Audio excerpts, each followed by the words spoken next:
Bonsoir tout le monde, on est avec le professeur Didier Raoult, première interview en direct sur notre chaîne. Ça fait longtemps que vous l'attendez et je suis ravi vraiment d'être avec le professeur aujourd'hui pour qu'on débriefe un peu tout, et on a décidé de placer cette interview sous le mot-clé de l'espoir. Vous savez, l'espoir, c'était le grand mot-clé et peut-être même le slogan de la campagne de Barack Obama, Hope.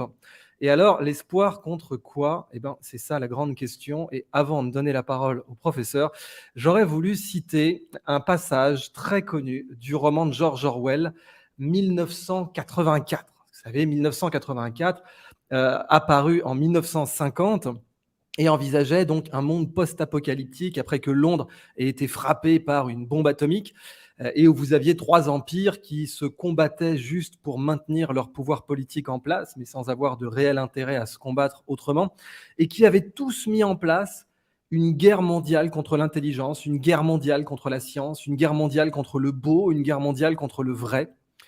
Et vous avez donc 1984 qui suit la rééducation d'un personnage, Winston. Il a sa rééducation, bien sûr, brutale, violente, abominable, totalitaire. Et à la fin, vous avez donc un de ces rééducateurs qui lui dit tout de go: quand nous serons omnipotents, nous n'aurons plus besoin de science.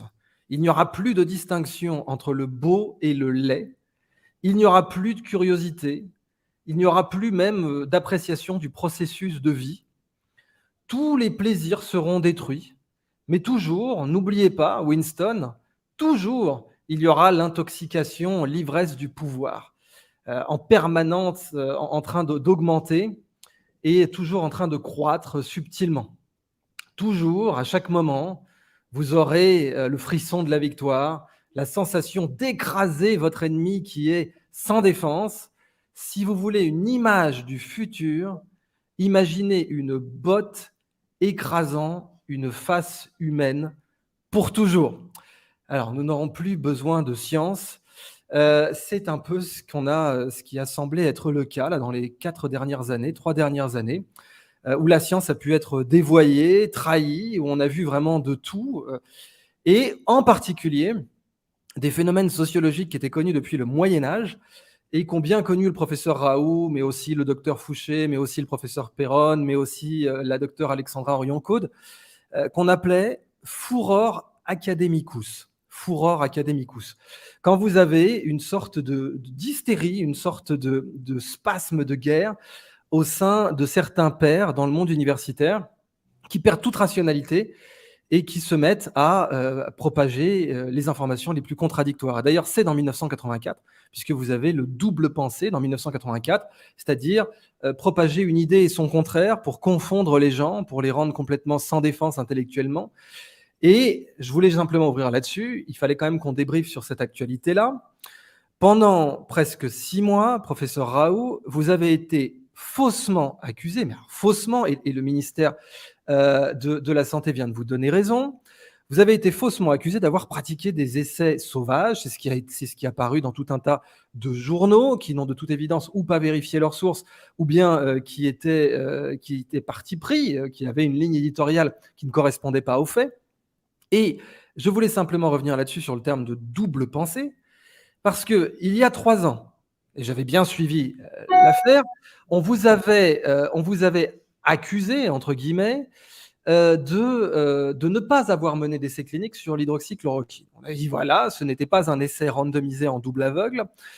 Vous aviez administré de l'hydroxychloroquine à des patients dans le cadre du traitement de l'IHU Marseille contre la Covid-19. Et on vous avait accusé à l'époque vertement de dire bah non, c'est n'importe quoi. Des gens qui pratiquaient pas de recherche eux-mêmes. On vous avait accusé de ne pas avoir fait d'essais cliniques. On dit voilà, ce ne sont pas des essais cliniques parce que ce n'est pas en double aveugle. Et bon, il s'est avéré qu'entre-temps, certaines molécules qui avaient été administrées n'avaient pas été testées en double aveugle aussi. Je pense notamment au remdesivir, qui s'est avéré être complètement inefficace et même dangereux. Et puis, on peut même penser à certains autres injectables sur lesquels on ne va pas épiloguer parce qu'il y a quand même une censure assez brutale sur Google et YouTube. Et maintenant, 3 ans plus tard, bah, vous avez des gens qui ont tenté le baroud d'honneur en disant bah, si, en fait, c'était un essai, on s'est trompé, on a dit n'importe quoi au public dans toutes les colonnes de ces médias. On a dit que ce n'était pas un essai clinique, mais en fait, si, ça nous arrangerait bien de dire que c'était un essai clinique. Ça nous arrangerait même beaucoup. Alors, une association bidon a été créée, une association Avenma, ou je ne sais pas quoi, l'association des victimes d'essais médicaux, qui s'est avérée être une coquille vide dirigée par une personne ultra sulfureuse qui avait été interdite de passer des examens pour tricherie. Et vous avez donc des fausses accusations pendant 6 mois sur le fait qu'il y ait des essais cliniques sauvages à l'IHU. Alors, il faut quand même qu'on revienne juste là-dessus, avant d'attaquer les choses plus intéressantes et d'expliquer pourquoi on a mis cette interview sous le mot-clé de l'espoir. Pardon de ce prologue. Professeur Raoult, vous avez la parole. Oui, si vous voulez, je pense qu'il faudra mettre les choses en perspective de mon point de vue. La science n'a pas disparu, mais elle est devenue l'équivalent de la religion dans les États qui sont des États où politique et religion sont confondus. Et donc, on ne peut plus parler de science parce que la science est une religion, comme on ne pouvait pas. Et donc, c'est une des raisons pour lesquelles, d'ailleurs, on appelait ça déjà comme ça. Quand les gens ne sont pas d'accord avec l'option dirigeante, ce sont des hérétiques, comme c'était des hérétiques. Et donc, moi, je suis un hérétique par rapport à quelque chose qui a une prétention de représenter la science, mais qui représente en réalité le pouvoir.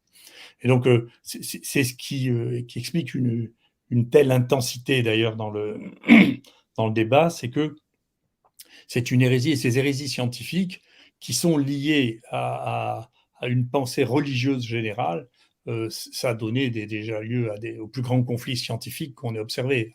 Lamarck et Cuvier, c'est un débat scientifique épouvantable dans lequel Lamarck est humilié parce qu'il est le premier à faire une théorie qui contredit la Bible, c'est-à-dire qui contredit l'idée que les choses étaient exactement de la même manière au départ, mais qu'elles ont changé. D'accord ? Le combat de Pasteur au départ a été un combat qui est aussi violent contre les médecins, puisque lui prétendait connaître la médecine alors qu'il n'était pas médecin.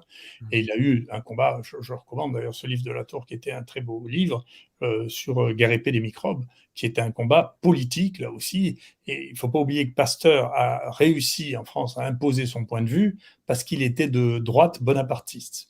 Et donc, on a un peu du mal à penser que les gens de la cyber, ça les révolte quand on leur dit qu'il n'était pas de gauche, mais qu'il était de droite. Il a failli être sénateur bonapartiste. Bon, la guerre de 70 est arrivée. Et donc, il représentait un intérêt scientifique parce que religieux, parce qu'il était contre la génération spontanée, et que la génération spontanée, c'était de gauche.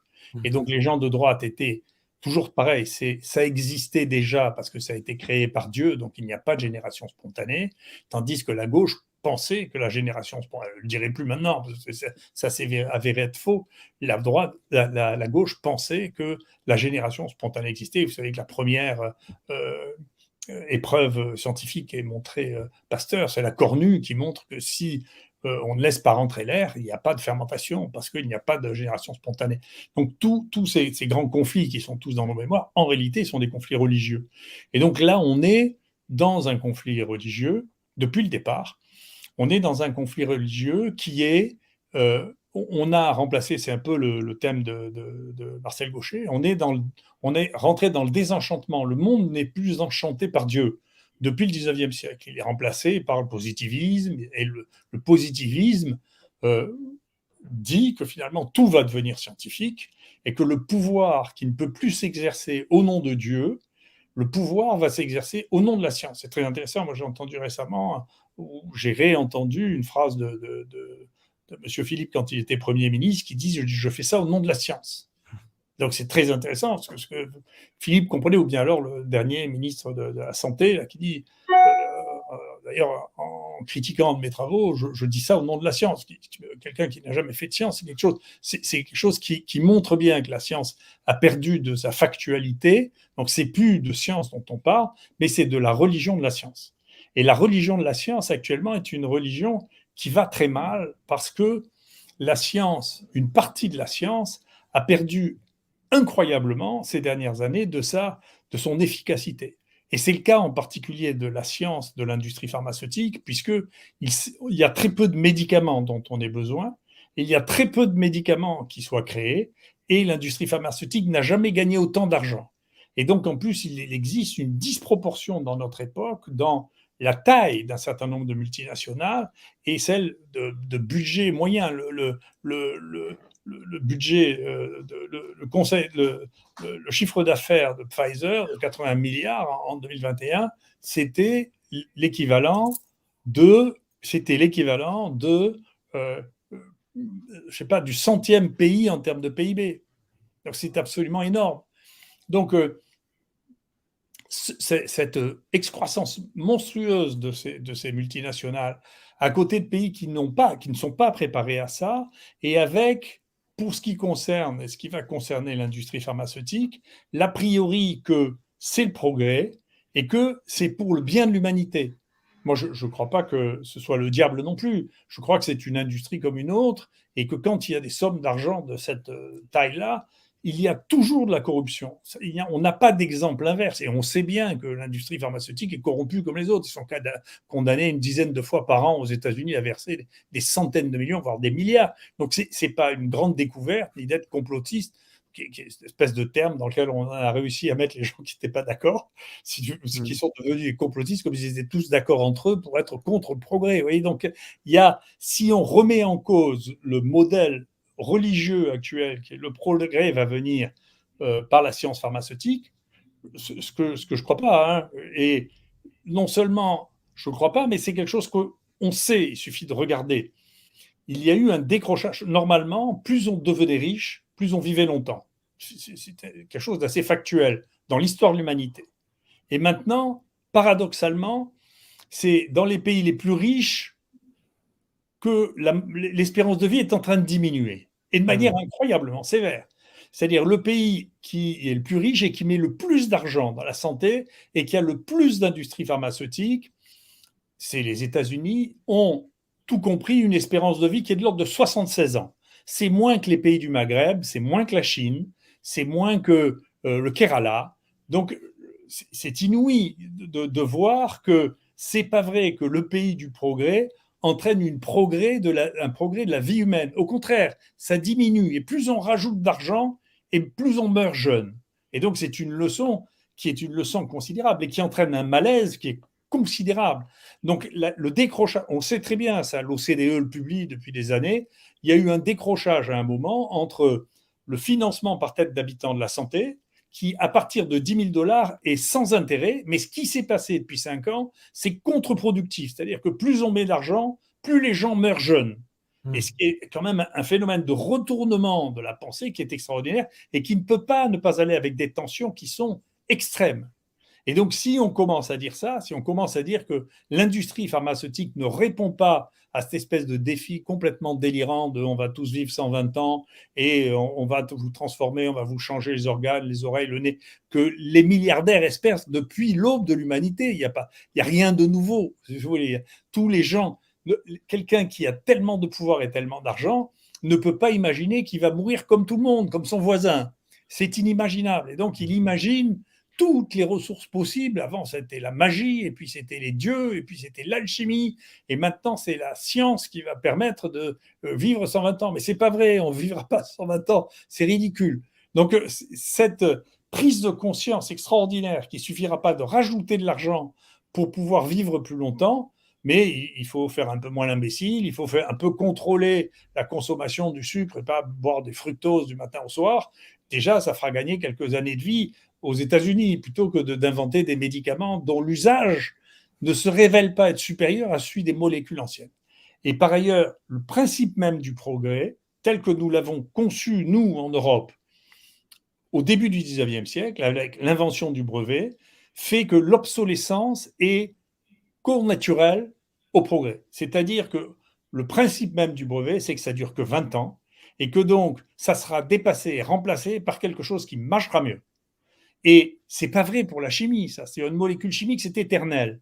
La plupart des molécules médicamenteuses sont tirées de molécules naturelles, purifiées, analysées. Mais une fois qu'on les a trouvées, elles sont éternelles. Elles seront là tant qu'on en connaîtra la formule.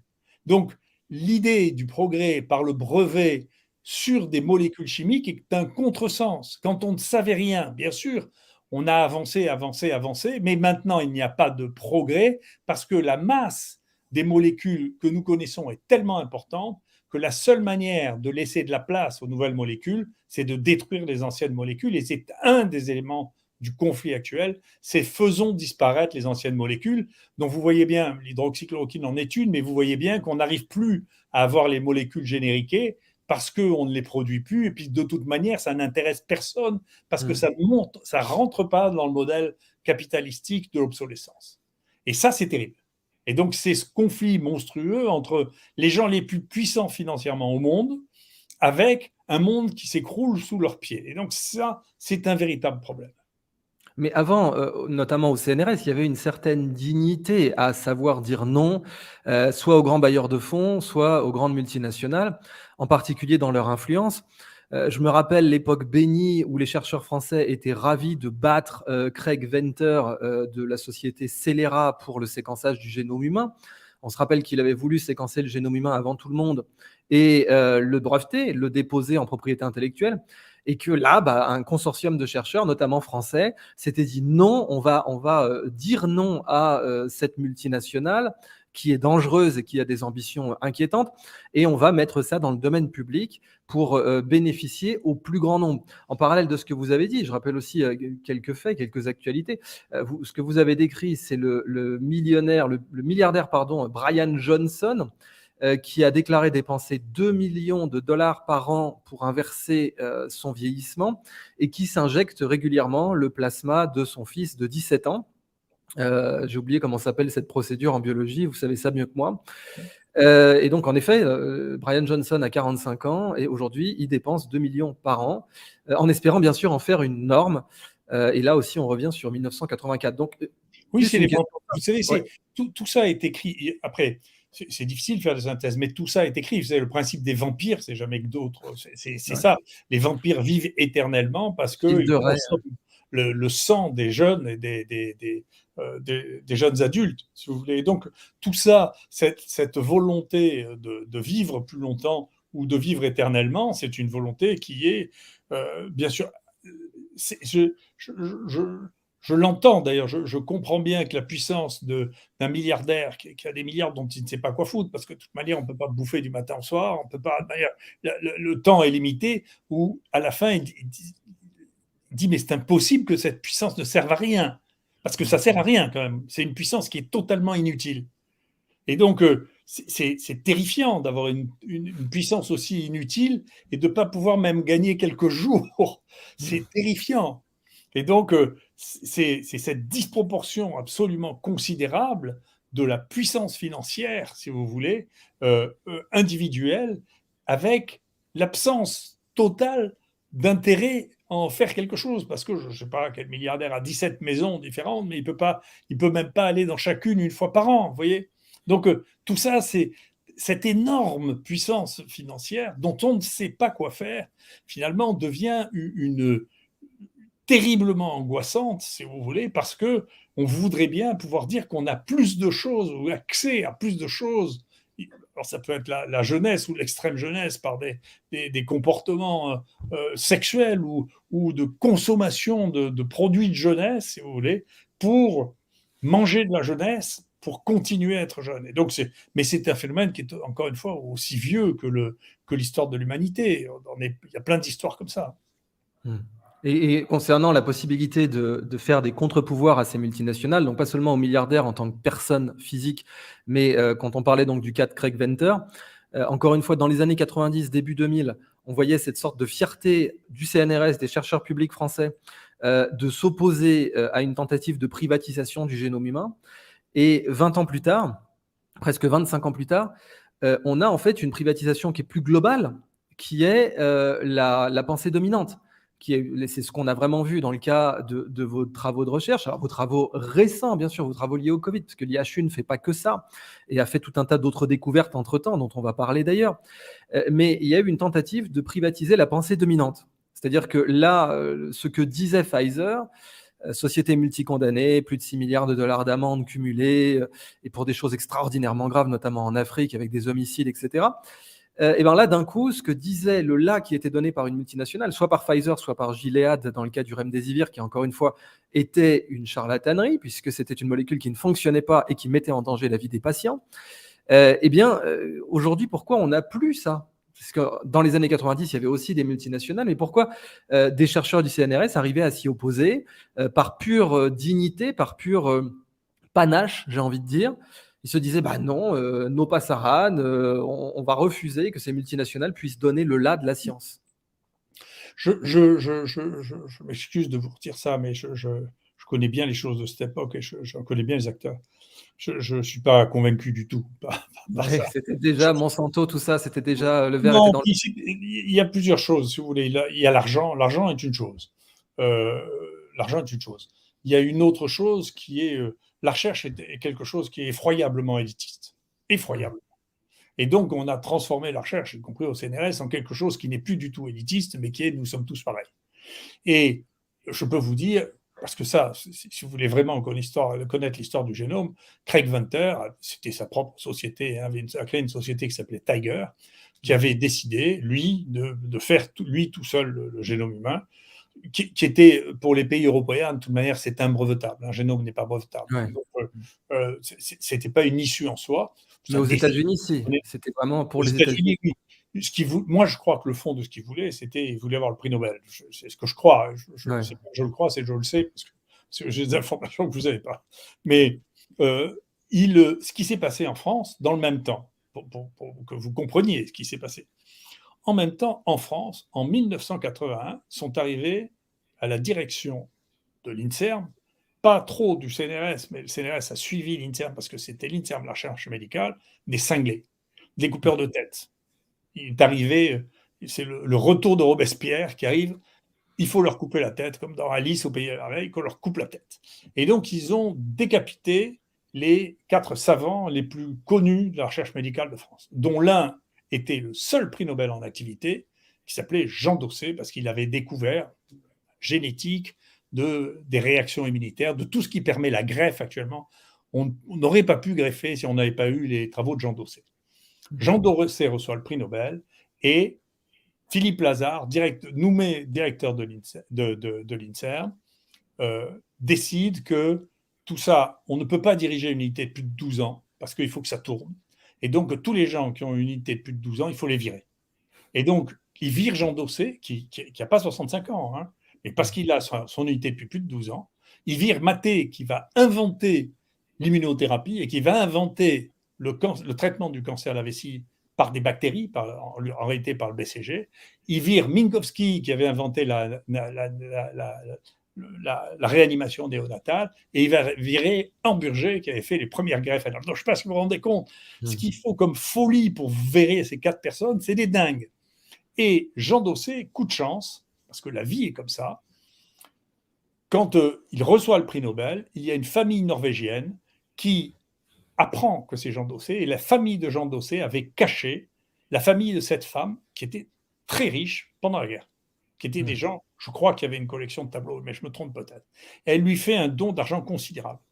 Et Jean Dossé décide de créer sa propre unité de recherche pour identifier les éléments du génome humain qui pourraient être associés à des maladies. Et il appelle ça le centre de recherche sur le polymorphisme humain. Il fait ça avec 2 jeunes, un qui s'appelle Cohen, l'autre qui s'appelle Wessenbach, d'accord. Ce centre qu'il va créer, avec l'argent de cette dame, eh bien, le CNRS comme l'INSERM vont refuser de le labelliser. Il va être financé par cette dame, plus par une association, loi 1901, qui est le Téléthon, parce qu'il dit, écoutez, le généton, si on trouve la source génétique de ces maladies, on pourra peut-être les financer. Et Mitterrand, en douce, en passant par-dessus son ministre et par-dessus Lazare, donne de l'argent directement à Dossé, pour qui il a la plus grande estime, et qui a d'ailleurs été un socialiste. Donc, ce n'est même pas une politique, c'est une politique de coupeur de tête.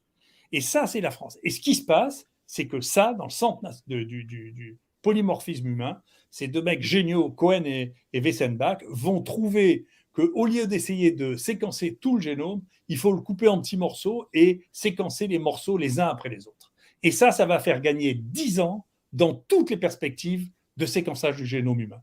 Et donc, c'est une histoire. Non, le CNRS ne voulait pas, la France était entièrement hostile. Le CNRS, l'Institut Pasteur et l'INSERM étaient entièrement hostiles au séquençage. J'en sais quelque chose parce que je me suis battu contre beaucoup d'entre eux pour faire de la séquence. Et à la différence de ce qui s'était passé aux États-Unis ou en Angleterre, avec une société privée aussi, qui était le Wellcome Trust, où le séquençage massif était réalisé par celui qui a inventé la séquence de l'époque, Sanger, 2 prix Nobel, c'était pas rien. Eh bien, ont réussi, eux, à faire du séquençage massif. Donc, la position, je suis désolé, j'espère que je ne vais pas vous attrister en vous disant... Pas du tout, au contraire, c'est vraiment très intéressant de le nuancer comme ça. C'était la jalousie d'abord. C'est pas... Alors, ce qui s'est passé en même temps, et moi, j'estime, mais j'en sais rien, parce que pourquoi, j'en suis jamais sûr, comme conséquence de la suppression des médecins dans l'INSERM, ce qui était le désir de Lazare. Hein. Lazare on a foutu un polytechnicien à la tête de l'Institut de recherche médicale, ce qui était un contresens. Quand on l'a mis là, il voulait se débarrasser des médecins, en pratique, il voulait faire de la recherche médicale sans médecins. Il l'a fait d'ailleurs en dehors des hôpitaux, ce qui était un fantasme terrible. Ça m'a valu beaucoup d'ennuis d'écrire ça. À l'époque, je faisais, comme vous, des chroniques dans Le Point, et les vies étaient absolument dans un état de folie terrible. Maintenant, quand c'est la Cour des comptes qui le dit, et le président de la République qui dit que l'INSERM, ça ne sert à rien, tout le monde finit par être d'accord. Donc, c'est un tort d'expliquer aux gens un peu trop tôt ce qui se passe. Mais c'est la démédicalisation de l'INSERM a amené au fait que la recherche médicale est devenue à 90% au moins financée par l'industrie pharmaceutique. Et il n'y a quasiment plus de recherche médicale non financée par l'industrie pharmaceutique. Et donc, vous êtes dans une situation dans laquelle la plupart des gens qui font de la recherche médicale dans les hôpitaux ont un conflit d'intérêts naturel. Et donc, c'est la situation dans laquelle on est. Mais il y a une faute politique au départ. Et puis, d'autre part, il y a, si vous voulez, cette difficulté, c'est que dans les débuts, dans les débuts, Peggy disait, il y a de vertu que dans les commencements. Dans les débuts, il y a plein de choses à découvrir. Mais quand ça fait un moment que les choses ont commencé à être découvertes, ou bien alors vous ouvrez un nouveau champ, ou bien alors vous restez dans le même champ, mais il n'y a plus rien à découvrir. Et donc, il n'y a plus que des querelles. Il n'y a plus que des conflits, parce que quand il y a à découvrir pour tout le monde, si vous voulez, mais là, en réalité, on a, même si les gens disent on ne dépense pas assez d'argent, on dépasse entre 2,5 et 2,7% du PIB à faire de la recherche, c'est monstrueux comme financement. C'est pas vrai qu'il manque d'argent, mais cet argent, il est réparti, il sert à faire du tourisme scientifique, il sert à se rencontrer les uns les autres, à faire des conférences, à passer notre temps à analyser le travail des autres plutôt que de faire du travail soi-même. Et donc tout ça, ça peut pas produire de la science. Donc il y a une dérive qui est de produire de la science à vivre un monde, une sociologie scientifique, si vous voulez, qui dépense de l'argent qui est destiné à faire de la science, mais on peut rajouter autant d'argent qu'on voudra, ça ne changera rien. C'est que actuellement, il n'y a plus de fil directeur de la science, en particulier, il n'y a plus de goût pour l'exceptionnel. Et la science, sans l'exceptionnel, ça n'est pas intéressant. Donc en réalité, c'est davantage une culture qu'il faudrait modifier plutôt que les structures. Alors, les structures actuelles sont en train d'étouffer la culture de la recherche telle qu'on la connaissait durant les 30 Glorieuses, en quelque sorte, ou jusque dans les années 90. Et ces structures aujourd'hui et leur financement consanguin ou lié aux multinationales font que ça devient quasiment impossible de faire une échappée, en fait, et de commencer à faire de la recherche exceptionnelle en visant le très bon papier, la très bonne découverte, et surtout en s'opposant, consubstantiellement, en s'opposant à ses pairs dans une certaine mesure, ou à sa hiérarchie. Encore une fois, je pense que l'opposition qu'il y a dans la rupture a toujours existé. Je pense que si vous voulez pas avoir d'ennui, vous restez au milieu du troupeau, mais vous trouverez jamais rien. Donc c'est pas drôle. Après, donc si vous voulez trouver des choses, d'abord il faut les trouver, il faut avoir l'esprit à ça, parce que tout le monde n'a pas de créativité dans la recherche. C'est comme ça, c'est comme dans la peinture ou c'est comme dans n'importe quel domaine. C'est un domaine créatif. Hein. Et deuxièmement, effectivement, il faut être capable de soutenir votre recherche pendant des années, parce que si c'est important, vous serez critiqué à un point extraordinairement violent. Donc, plus c'est important, plus vous serez critiqué. Si personne n'en parle, c'est soit parce que vous n'avez pas réussi à le communiquer, soit c'est parce que c'est pas important, contrairement à ce que vous pensiez. Donc, c'est le conflit pour pouvoir faire accepter quelque chose qui est nouveau et consubstantiel à la découverte. On ne peut pas faire de découvertes sans faire face à un conflit. C'est pas vrai. Des années après, d'ailleurs, les gens diront, et d'ailleurs, il y a des aphorismes pour ça, qui disent quand vous trouvez quelque chose qui est nouveau, les gens commencent par dire c'est pas vrai, et après ils disent mais on le savait déjà. Donc, ce qui est un mécanisme extrêmement banal. Ouais. Oui, c'est ce que Schopenhauer avait rappelé, hein, toutes les grandes découvertes passent par 3 étapes, ridicule, dangereux, évident, et on a bien vu ce mouvement-là dans, vos derniers travaux. Mais d'ailleurs, justement, avant de parler des autres découvertes de l'IHU, parce que mine de rien, la machine de guerre qu'est l'IHU en termes de personnel, en termes de moyens et surtout d'expérience accumulée, a fait plein d'autres découvertes pendant cette période-là, mais, même si on n'en a pas beaucoup parlé dans les médias dominants. Mais quel conseil vous auriez à donner tout de même? Parce que bon, vous avez l'Afrique qui est en train de devenir démographiquement le futur du jus de cerveau de l'humanité. C'est là qu'il y a le plus de naissances, c'est là qu'il y a le plus de jeunes. L'Afrique vous écoute énormément, de Madagascar jusqu'au Sénégal. Je vois même des questions dans le chat, hein, qui vous demandent si vous auriez voulu aller former des gens à l'IHU de Tanger, entre autres. Et donc, bon, bah, tout ce réservoir démographique et intellectuel qui bouillonne de nouvelles idées et puis surtout qui est fondamentalement iconoclaste, quel conseil vous auriez à leur donner pour justement repositionner les anciennes molécules, essayer de faire de la résistance en mode village gaulois contre l'obsolescence programmée, parce que c'est vrai qu'il n'y a rien de plus cynique que l'obsolescence programmée en matière médicale, qui est de l'obsolescence programmée pour mon chargeur de téléphone ou quoi. Bon, à la limite, je trouve ça, c'est révoltant, mais c'est pas du même niveau que quand une vie humaine est en jeu. Et on sait qu'en Union européenne, on a eu tout un mouvement, une sorte de fierté de dire voilà, on a imposé un chargeur standardisé pour les téléphones, voilà, scrogneux, on va voir ce qu'on va voir. On a imposé un chargeur standardisé pour les téléphones, comme ça on va lutter contre l'obsolescence programmée. Mais c'était vraiment l'arbre qui cachait la forêt, puisque l'obsolescence programmée est la culture fondamentale de l'industrie pharmaceutique, comme vous venez de l'expliquer. Alors comment on fait pour que, par exemple, demain, si vous aviez un kit à transmettre dans cette vidéo, dont on espère qu'elle va quand même toucher un certain nombre de centaines de milliers de personnes, si vous aviez un kit intellectuel du haut des décennies d'expérience que vous avez pour un jeune chercheur français, africain ou sud-américain, et qui vous êtes très suivi là-bas aussi, il n'y a qu'à regarder la politique du Mexique, pour leur dire voilà comment, un manuel de guérilla, on vous met un petit béret. La découverte, ça a été bon, bien sûr ceux qui sont là actuellement en train de dominer le monde dans le mien de monde, hein, mon monde à moi sur le plan de la découverte, je le connais très très bien. C'est tout le sud-est asiatique, hein, tout vient de Chine actuellement. Hein. Donc Ouais. moi, j'estimais que mes seuls rivaux étaient chinois. J'ai plus de rivaux aux États-Unis, j'en ai plus en Europe pour dire la vérité. Dans ce que je fais, hein. La raison, il y a globalement. Juste à notre audience, dans ce que vous faites en particulier, donc vous parlez d'infectiologie, vous parlez Oui, de maladie. Vous savez, pour simplifier les choses, dans l'IHU, en l'espace de 30 ou 40 ans, on a découvert et décrit un tiers de tous les microbes qu'on connaît chez l'homme, depuis l'aube de l'humanité. D'accord? C'est pas Et mal. l'IHU existe depuis combien de temps?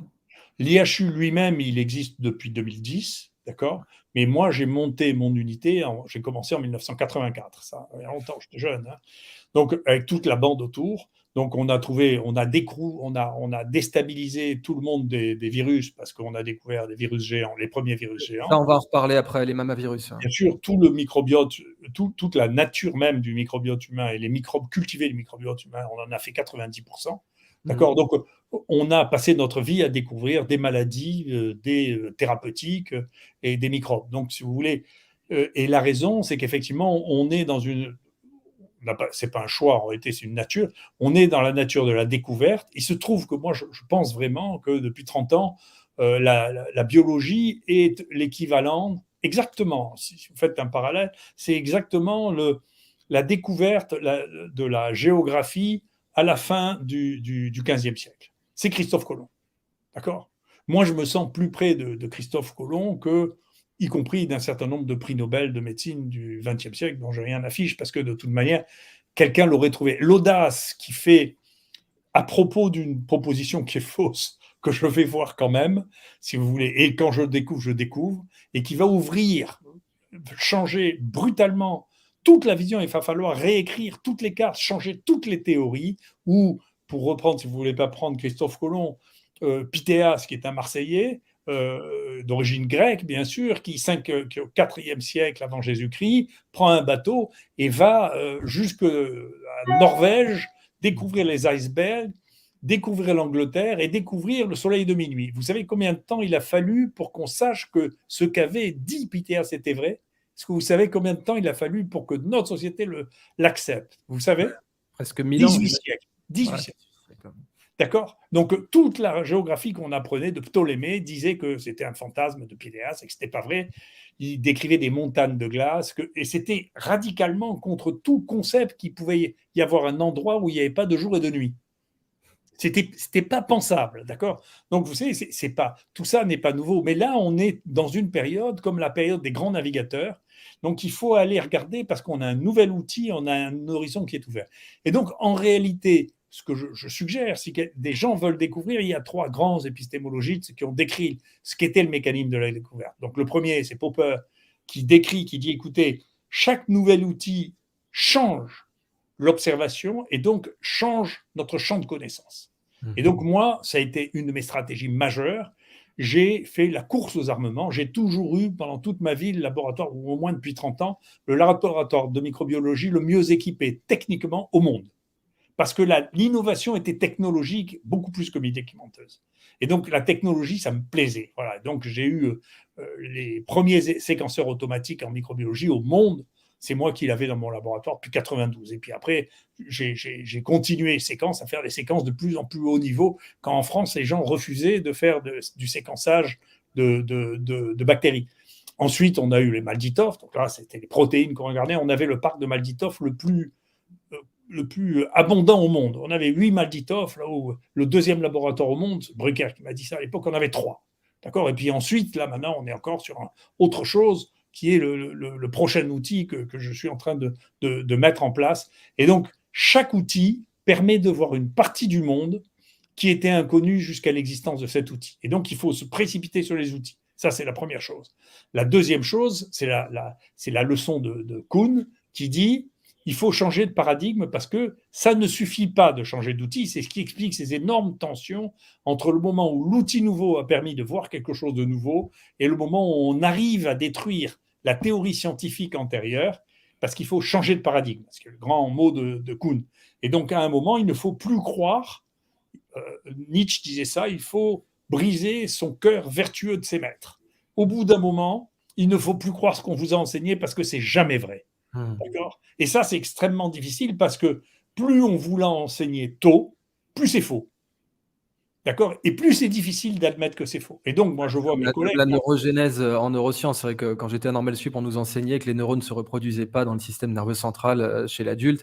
Et on sait aujourd'hui que c'est faux. Et d'ailleurs, je voulais pas vous interrompre, mais si vous pouviez expliquer comment c'était le cas quand vous avez découvert les virus géants, parce que c'est aussi le sujet de cette interview, de rappeler ce que vous avez fait en biologie et de le diffuser et de le vulgariser. Quand on prend cet exemple-là, parce que plusieurs fois vous avez créé des changements de paradigme en biologie, et pas seulement en infectiologie, vraiment en biologie, en tant que science matricielle fondamentale de l'étude du vivant. C'était quoi le paradigme dominant avant que votre équipe découvre les virus géants? Pourquoi c'était important? Et après, on reviendra sur vos découvertes plus récentes et en particulier votre développement de nouveaux outils, si vous pouvez en parler, parce que je sais que vous êtes soumis en partie au secret sur les nouveaux microscopes. Mais pour l'instant, sur les virus géants, est-ce que vous pouvez nous donner une illustration de ça? Concrètement, c'était quoi le paradigme avant et c'était quoi après? Si vous voulez, le monde microbien commence au XVIIIe siècle, mais commence à se développer réellement avec l'accès facilité au microscope. Comme l'astronomie va se développer avec la capacité d'observer les étoiles. Là, les microbes, au contraire, c'est l'extrêmement petit. Et donc, quand ça se vulgarise au XIXe siècle, commence la théorie des germes et le microbe. Le microbe, c'est une définition française. C'est un chirurgien qui s'appelle Sédillo qui dit à Pasteur dans le couloir, tu devrais appeler tes bestioles les microbes parce que tu les vois au microscope. Et Pasteur, un quart d'heure après, dit, voilà, je vais appeler ça les microbes. Voilà, c'est les microbes, la microbiologie, etc. Et donc, les microbes, c'est ce qu'on voit au microscope optique. Donc, ça veut dire, ça ne peut pas vraiment dépasser la taille de un peu moins d'un micron. Donc, c'est plutôt un micron ou un peu moins d'un micron avec les microscopes optiques les plus sophistiqués. Donc ça définit le microbe. Et jusque-là, on définit le microbe, mais il reste des choses qui ne sont pas des microbes, parce qu'ils ne sont pas visibles, qui sont susceptibles de rendre malade. Et donc ça va s'appeler les ultravirus, c'est un terme dont je n'arrive pas très bien à savoir quelle est la première source. J'ai souvent pensé que c'était Pasteur, mais ce n'est pas sûr. Et pourquoi des ultravirus? C'est parce que quand il transmet la rage, il se rend compte, il ne voit pas de microbes dedans, dans les tissus avec lesquels il peut transmettre la rage à un chien, par exemple. Il ne voit pas de microbes dedans. Et il dit, mais est-ce que c'est parce que c'est trop petit? Et il filtre ça. Et oui, c'est filtrable. Et donc, en particulier, ça va être filtrable par des filtres qu'on appelle les filtres Chamberlain, qui sont des filtres qui ont des trous, des filtres de porcelaine, qui ont des trous de 0,2 microns. Et donc, il existe des choses qui ne sont pas visibles, qui sont plus petites que 0,2 microns et qui sont virulentes. D'accord? C'est comme ça qu'on définit. En réalité, les virus seront décrits plus tard avec l'infection du virus par le virus de la mosaïque du tabac, d'accord? Qui, cette fois-là, cristallise, qui va pouvoir être identifié, qui est transmissible et qui fait partie d'une famille qui infecte les végétaux et qui a un coût économique absolument considérable. Et à la suite de ça, donc, on différencie le monde en deux parties. Donc, ce qui est ultra-filtrable, les virus, qu'on ne verra pas tant qu'il n'y aura pas le microscope électronique, et puis ce qui est visible au microscope, qui sont les microbes. Ensuite, un autre Français va diviser les microbes en deux parties, selon qu'ils ont un noyau ou pas de noyau. Ça sera les eucaryotes ou les prokaryotes. Les eucaryotes, c'est un noyau. Prokaryotes, c'est ce qui est pas comme nous, c'est toujours considéré comme primitif. Donc, c'est primitif sans noyau, c'est les prokaryotes. Et puis ensuite viendra l'ère de la génétique, avec cette fois un Américain qui s'appelle Woose, qui va analyser la génétique de notre machine à créer les protéines et dire il n'y a pas deux mondes, il y a trois mondes. Et ce monde, c'est les bactéries, qui sont une partie des prokaryotes, les archées, qui sont une partie des prokaryotes, et les eucaryotes. Voilà. Et jusque-là, on en est là.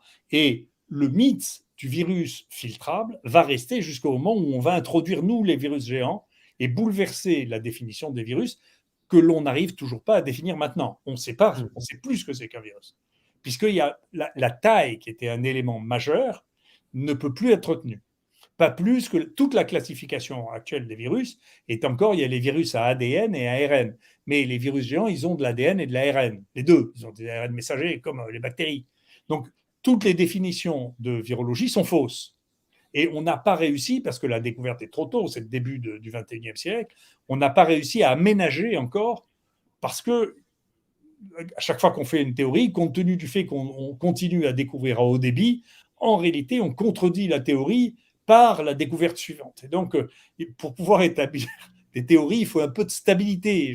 Pour reprendre l'exemple des géologues, vous ne pouviez pas faire une carte du monde en 1600, juste après la découverte de la Havane. Vous voyez, il fallait un peu de temps. Donc, avant que tout ça soit découvert, il a fallu un siècle et demi pour pouvoir commencer à faire des cartes qui commençaient à ressembler à quelque chose. Et donc là, on est dans ce domaine, dans la microbiologie, de découverte permanente qui empêche de comprendre les choses. Et c'est un exemple. Mais maintenant, il arrive les exemples inverses, c'est-à-dire, il y avait des bactéries dont le monde microbien, qui représente peut-être 30% du monde des bactéries, entre guillemets, qui s'appellent, donc on ne sait pas comment nommer parce qu'on ne sait pas comment les cultiver, qui s'appellent les CPR, les Candidate Phyla Radiation, qui sont extraordinairement fréquents. Nous, on a été les premiers à montrer qu'il y en avait partout dans le corps humain et qu'on ne sait pas ce que ça fait. Ça veut dire on parasite sur d'autres bactéries et ça représente un monde ignoré, découvert au XXIe siècle. Et puis, il y a encore un autre monde qui est celui, et ceux-là, ce sont des parasites de bactéries. Elles bouffent sur les bactéries, elles les tuent. Nous, on a vu ça, maintenant, on a prouvé ça, ça tue les bactéries sur lesquelles ça mange. Et puis maintenant, on trouve des toutes petites choses qui mangent sur les archées. On ne savait pas que ça existait. On était les premiers à les isoler chez l'homme aussi. Ça, c'est mon ami Michel Drancourt. Et puis maintenant, il y a encore quelque chose qui est sorti là depuis 5 ans. Ce sont des toutes petites bactéries qui, elles, sont filtrables à 0,2. C'est-à-dire que toute la définition de base de ce que tout le monde a appris sur la microbiologie est entièrement faux. Et celles-là sont des vraies bactéries, c'est-à-dire qu'elles ont tout ce que l'on reconnaît dans le génome des bactéries, et en plus elles sont un démenti, comme d'habitude, à toute théorie, c'est-à-dire qu'on théorisait que dans un microbe ou un mini-microbe qui faisait 0,2 microns ne pouvait pas contenir un génome de la taille de celui d'une bactérie. Ben, c'est pas vrai. Lui, il a un génome de la taille d'une bactérie. C'est le tout début de ça. Donc on est le nombre de microbes que l'on connaît depuis le 21e siècle, le nombre de très très grandes branches de microbes que l'on connaît, en incluant les virus géants, a été doublé depuis le début du 21e siècle. Donc, on est au début d'une ère géniale, bien sûr. Si vous voulez vous amuser, c'est ce que je dis. Moi, je me dis, parmi les gens avec qui je me dispute, il y a les taxonomistes. Les taxonomistes de bactéries, ils travaillaient sur 1, 2, 3 bactéries dans leur vie. Moi, j'en ai tellement que je n'arrive même plus à... Les gens trouvent que je publie trop, mais j'arrive même plus. J'ai 150 bactéries que l'on a découvertes qu'on n'a pas eu le temps de décrire et que donc les autres ne peuvent pas utiliser parce que il faut les décrire, les déposer dans des souchiers pour que les autres puissent les utiliser. Donc, ça, c'est un point majeur qu'il faut un peu vulgariser pour notre audience parce que quand on a vraiment la main heureuse, comme c'est votre cas, il y a beaucoup de collègues, même quand j'étais étudiant, beaucoup de collègues décrivaient que vous aviez une sorte de main verte pour les bactéries. Vous avez pu isoler et cultiver des bactéries et des souches que la plupart de vos collègues n'étaient pas parvenus ni à isoler, ni à cultiver, encore moins à identifier. Mais quand on a un peu la main verte ou la main bactérienne ou la main virale, je ne sais pas trop comment le dire, mais ce qui est en tout cas votre cas, si on a vraiment du bol, on peut tomber sur des sous-unités biotechnologiques comme CRISPR-Cas9 ou comme les bactériophages qui sont aujourd'hui de plus en plus étudiés comme substituts alternatifs ou en tout cas en biotechnologie à certains antibiotiques, où on utilise la découverte des bactériophages pour essayer de lutter contre certaines bactéries. Vous avez découvert des parasites de bactéries. Donc, tout ce que vous décrivez là, pour le vulgariser simplement, on n'en est même pas encore à l'exploitation biotechnologique. Parce que vous êtes biologiste fondamentalement autant qu'infectiologue. L'IHU a vraiment bouleversé la cartographie mondiale. Vous parlez de taxonomie. L'IHU a bouleversé vraiment comme un observatoire astronomique, un peu comme on est rentré dans le XXe siècle en pensant qu'il n'y avait que 2 galaxies dans l'univers. Aujourd'hui, on pense qu'il y en a 3000 milliards.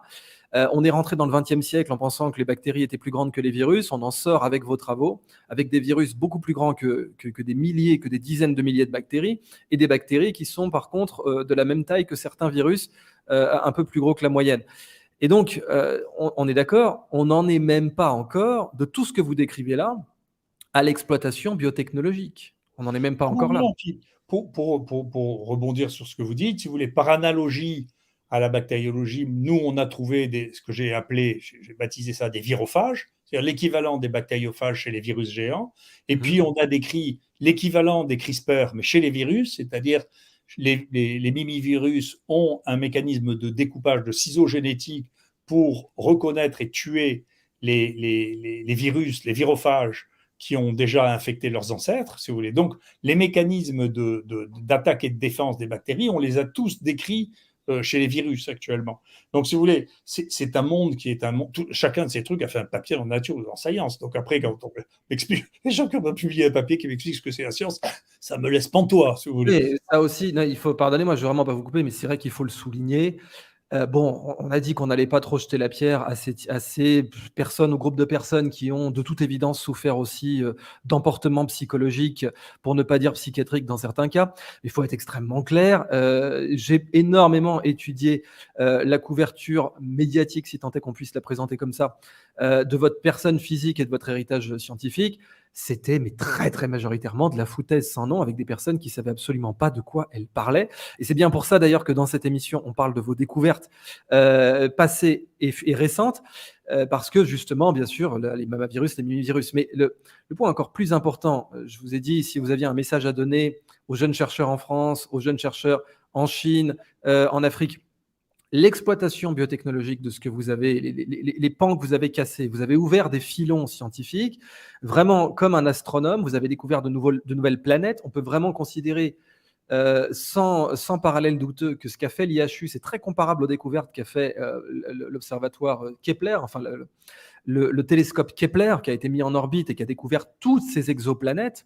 Découvrir toutes ces nouvelles bactéries, découvrir tous ces nouveaux embranchements qu'on n'arrive même pas d'ailleurs à situer dans la taxonomie actuelle, découvrir les mimivirus, découvrir les virophages, découvrir ces nouveaux ciseaux génétiques que vous mentionnez, c'est vraiment comparable à la découverte des pulsars, des quasars, à la découverte d'exoplanètes, mais on ne va pas dire l'infiniment petit, ce serait un cliché, ça c'est les particules, mais dans le biologiquement petit, vous avez fait ces découvertes-là. Or, j'insiste vraiment pour donner vraiment ce message, on est là pour parler d'espoir dans cette interview, Ça n'a pas encore été exploité biotechnologiquement. Donc, vous avez vos publications Princeps qui sont dans Nature, dans Cell, etc., dans PNAS.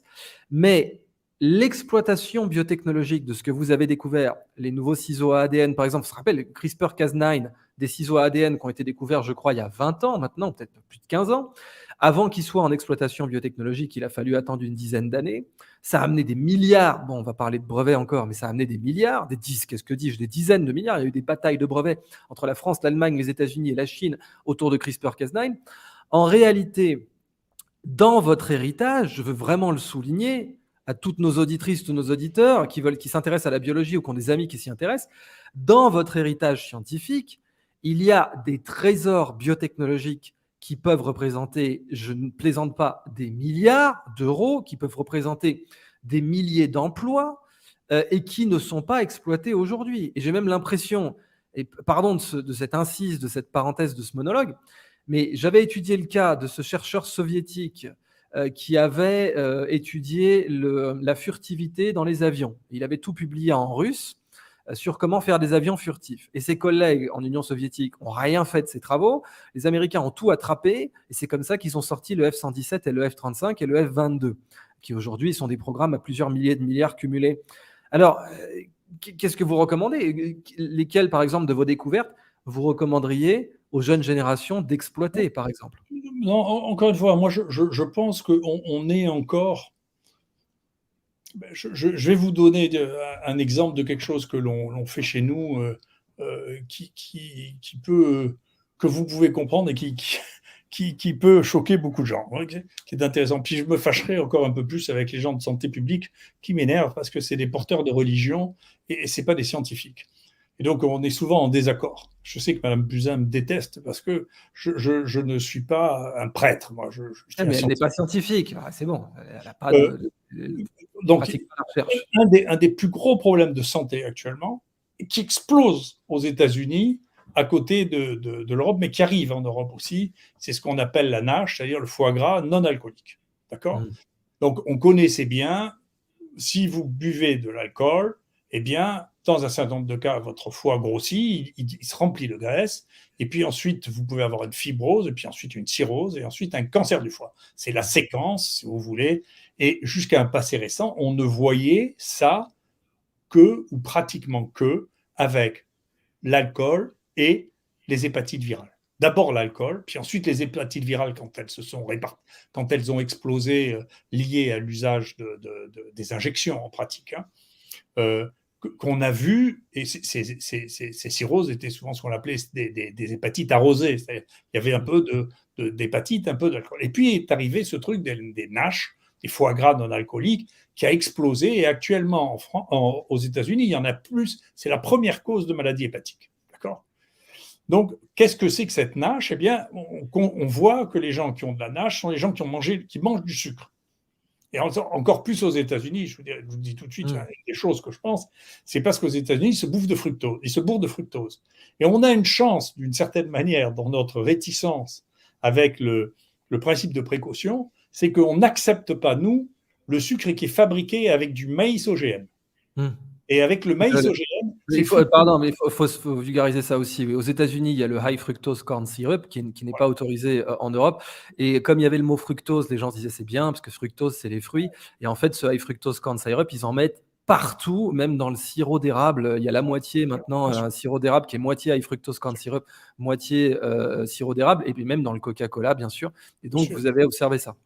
Donc, c'est plus, ça c'est de l'observation épidémiologique, c'est dans les pays dans lesquels on boit le plus de boissons sucrées basées sur le fructose qu'on voit le plus de NASH. Donc c'est observationnel.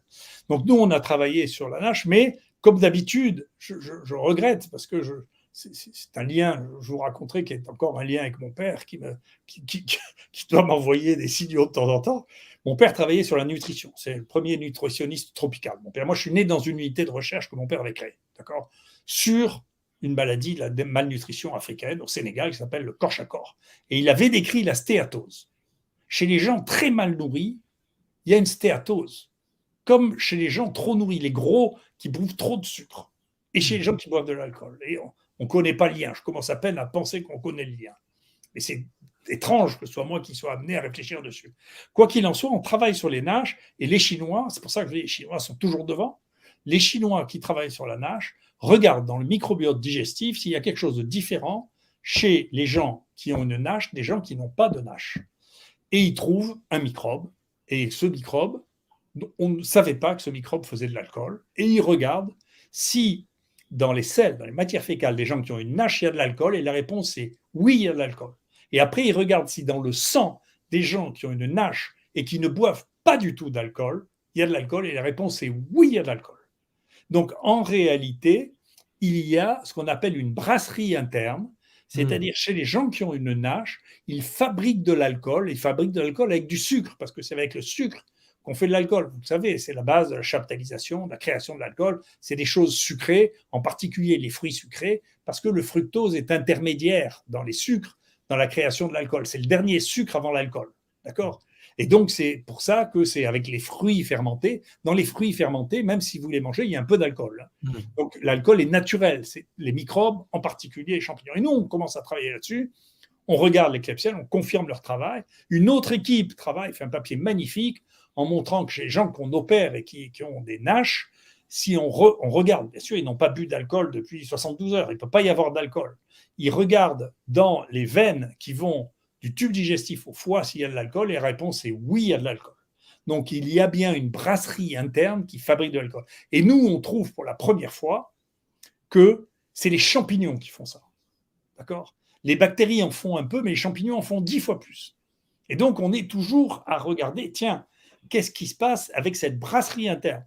Ça, on a publié ça, je trouve que c'est un très joli travail. Et du coup, on dit, tiens, est-ce que chez les dénutris, c'est la même chose ? Vous voyez, c'est toujours, il faut avoir de la connaissance générale, et puis deuxièmement, la curiosité. Et donc, on dit, on va regarder chez les dénutris, et chez les dénutris, pourquoi il y a des enfants qui ont une dénutrition qu'on appelle le corps-à-corps, où les enfants deviennent rouges, ont un gros foie, et les dénutritions que vous connaissez, qui sont le marasme, où ils sont tout maigres. Vous voyez, il y a ceux qui ont les gros ventres et ceux qui sont tout maigres. Ce n'est pas la même dénutrition.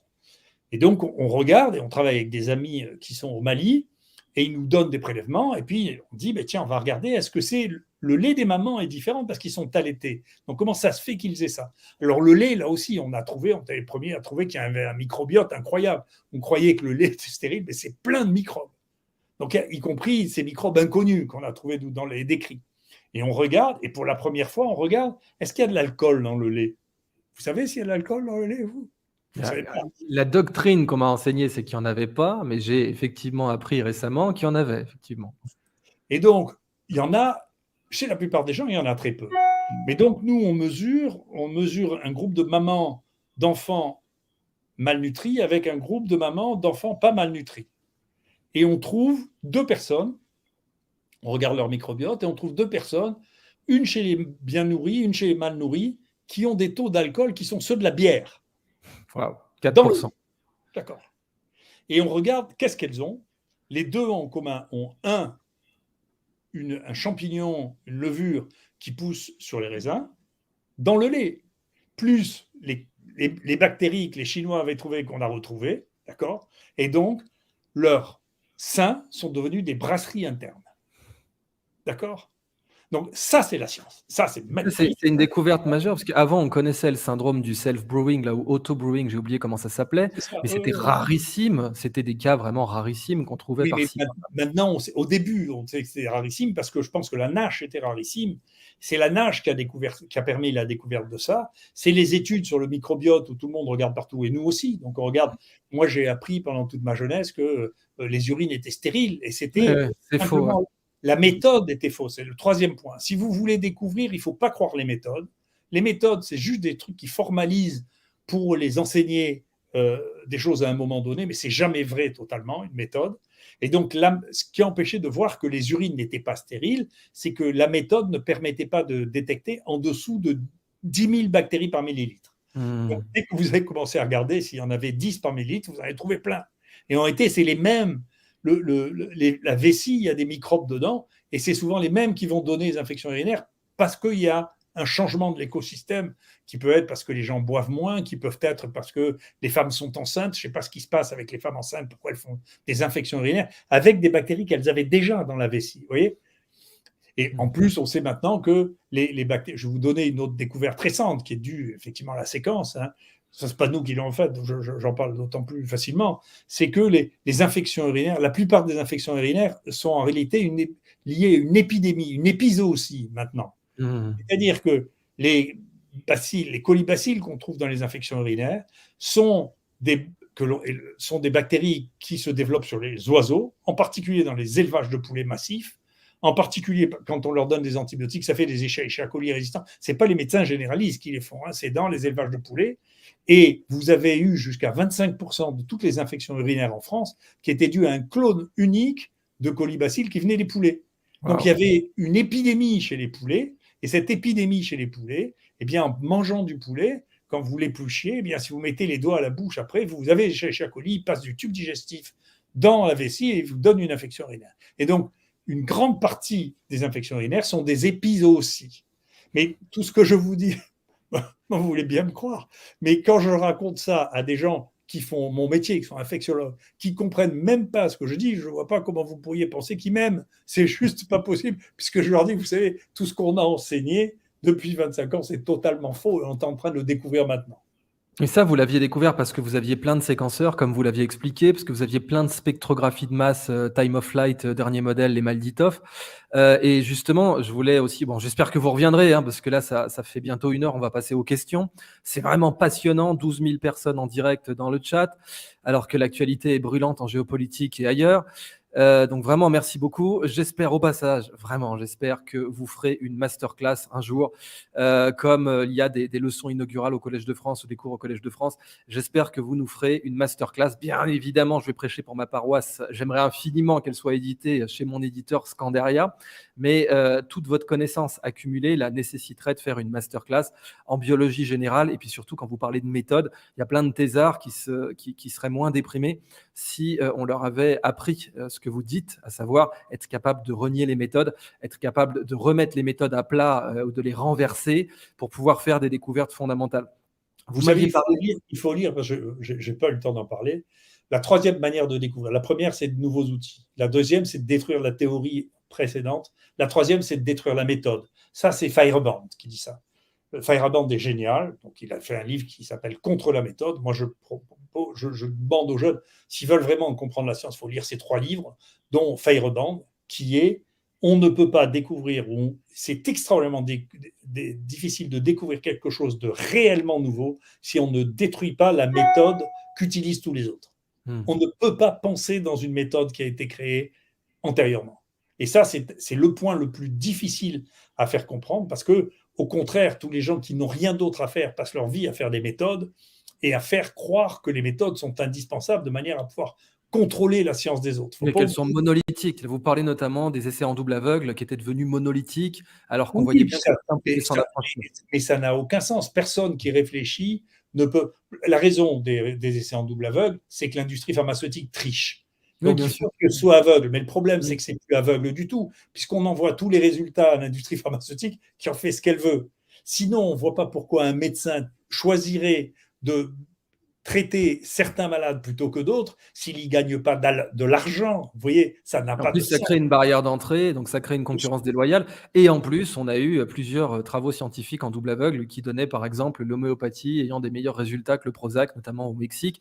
L'étude a fini par être retirée sous une certaine pression. Je crois qu'elle était publiée dans PLOS.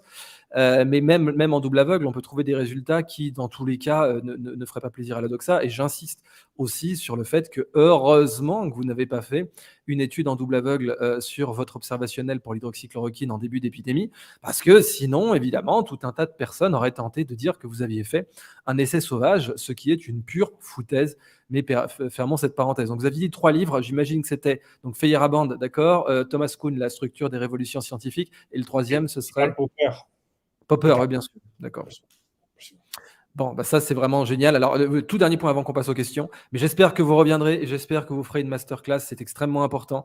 Je viens de publier une conférence sur ma chaîne où je parle de Lao Tse. Vous savez, Lao Tse, il écrivait rien, il était bibliothécaire, il écrivait rien. Et puis quand il a quitté l'empire qui était en plein déclin, il est parti sur un buffle d'eau. Ça vous rappellera l'expression de votre mère, tu chasses au buffle. Il est parti sur un buffle d'eau et quelqu'un l'a intercepté à la frontière. Il a dit, mais vous êtes le grand maître Lao Tse, vous avez l'obligation d'écrire, c'est très important que vous écriviez quelque chose. Et Lao Tse s'est forcé à écrire et il a écrit le Tao Te Ching. Alors j'espère qu'il est simplement le troisième livre le plus imprimé du monde, hein, après les éléments d'Euclide et la Bible. Donc j'espère vraiment que vous allez écrire, pas seulement votre biographie qui est disponible, d'ailleurs j'encourage nos auditeurs, nos auditrices à la commander, à la lire, pas seulement vos carnets de guerre et votre autobiographie, qui sont deux ouvrages différents, mais également une grande, un peu comme Feynman, Richard Feynman en physique, quoi, un grand travail sur la biologie en général, où vous parlerez de tout ça. Et j'espère que vous ferez une masterclass. Et je vous renouvelle, bien entendu, mon ma très enthousiaste invitation à en faire une chez nous, chez Scanderia. Mais avant de passer aux questions, vous parliez des nouveaux instruments. Vous avez participé au développement d'un nouveau microscope, mais je ne sais pas dans quelle mesure vous pouvez en parler. Donc, n'hésitez pas à dire non, je ne peux pas, et on passera aux questions directes. Simplement, pour cette question, j'ai un conflit d'intérêts, puisque j'ai eu un grant par Hitachi qui m'a demandé à qui je suis allé le chercher chez Hitachi, hein, mais qui du coup finance en partie ce travail, et d'autre part me finance moi personnellement comme consultant, donc j'ai un lien d'intérêt. Mais maintenant, on a dû faire, je sais pas, 80 publications avec Hitachi, donc je peux très bien en parler. L'histoire est magnifique, c'est l'histoire des instruments. Moi, j'adore les instruments nouveaux, hein, bien sûr. Et donc, l'instrument le plus vieux et le moins utilisable qu'on ait dans un laboratoire, en réalité, c'est un microscope optique. C'est dégueulasse, c'est comme au 19e siècle, donc c'est pas bien. Et il s'est trouvé, j'ai fini par connaître l'histoire d'Hitachi. Hitachi m'avait demandé de venir leur faire un cours sur la microbiologie clinique et son avenir. Donc, je suis allé chez eux aux États-Unis, au Japon. Et dans le hall de Hitachi Technologies, j'ai vu ce truc qui était gros comme un microscope, comme un ordinateur. Et je leur ai demandé, mais qu'est-ce que c'est que ce truc que vous avez en démonstration? Ils m'ont dit, mais c'est un microscope électronique. Alors, moi, j'ai deux énormes microscopes électroniques, ils sont grands comme une pièce, et eux, ils avaient un microscope de table. D'accord? Je dis, mais qu'est-ce que c'est que ce truc? Il me dit, mais c'est pas fait pour ça, on n'a fait que de la physique dedans, de la chimie, puis on regarde les feuilles, des choses comme ça. Et j'ai dit, écoutez, je le veux. Vous n'avez pas fait de biologie? Non, non. Vous n'avez pas fait de microbiologie? Mais non, jamais. J'ai dit, mais je le veux. Donc j'ai discuté pendant 8 mois pour que finalement, il commence à m'en mettre à disposition. Maintenant, j'en ai 4, si vous voulez. Je suis le seul au monde à faire ça. Et on l'a utilisé pour faire la microbiologie, pour redéfinir les bestioles, pour voir ce qui se passait. Et donc, c'est le troisième outil ou le quatrième outil que je pervertis. Mais ce qui est très intéressant dans cet outil, c'est qu'il n'était pas fait du tout pour ça. Cet outil résultait du fait que le ministre, vous savez, il y a des ministres intelligents, on n'est pas obligé d'avoir des imbéciles, hein, je m'excuse. Mais nous, on en a eu de temps en temps. Allègre était un type génial, hein, comme politique. Il n'était pas d'une adresse extrême, mais comme tronche, alors il y avait quelque chose. Hein. Il pensait vraiment, lui. Hein. Et donc, ils ont un ministre. Médaille d'or du CNRS.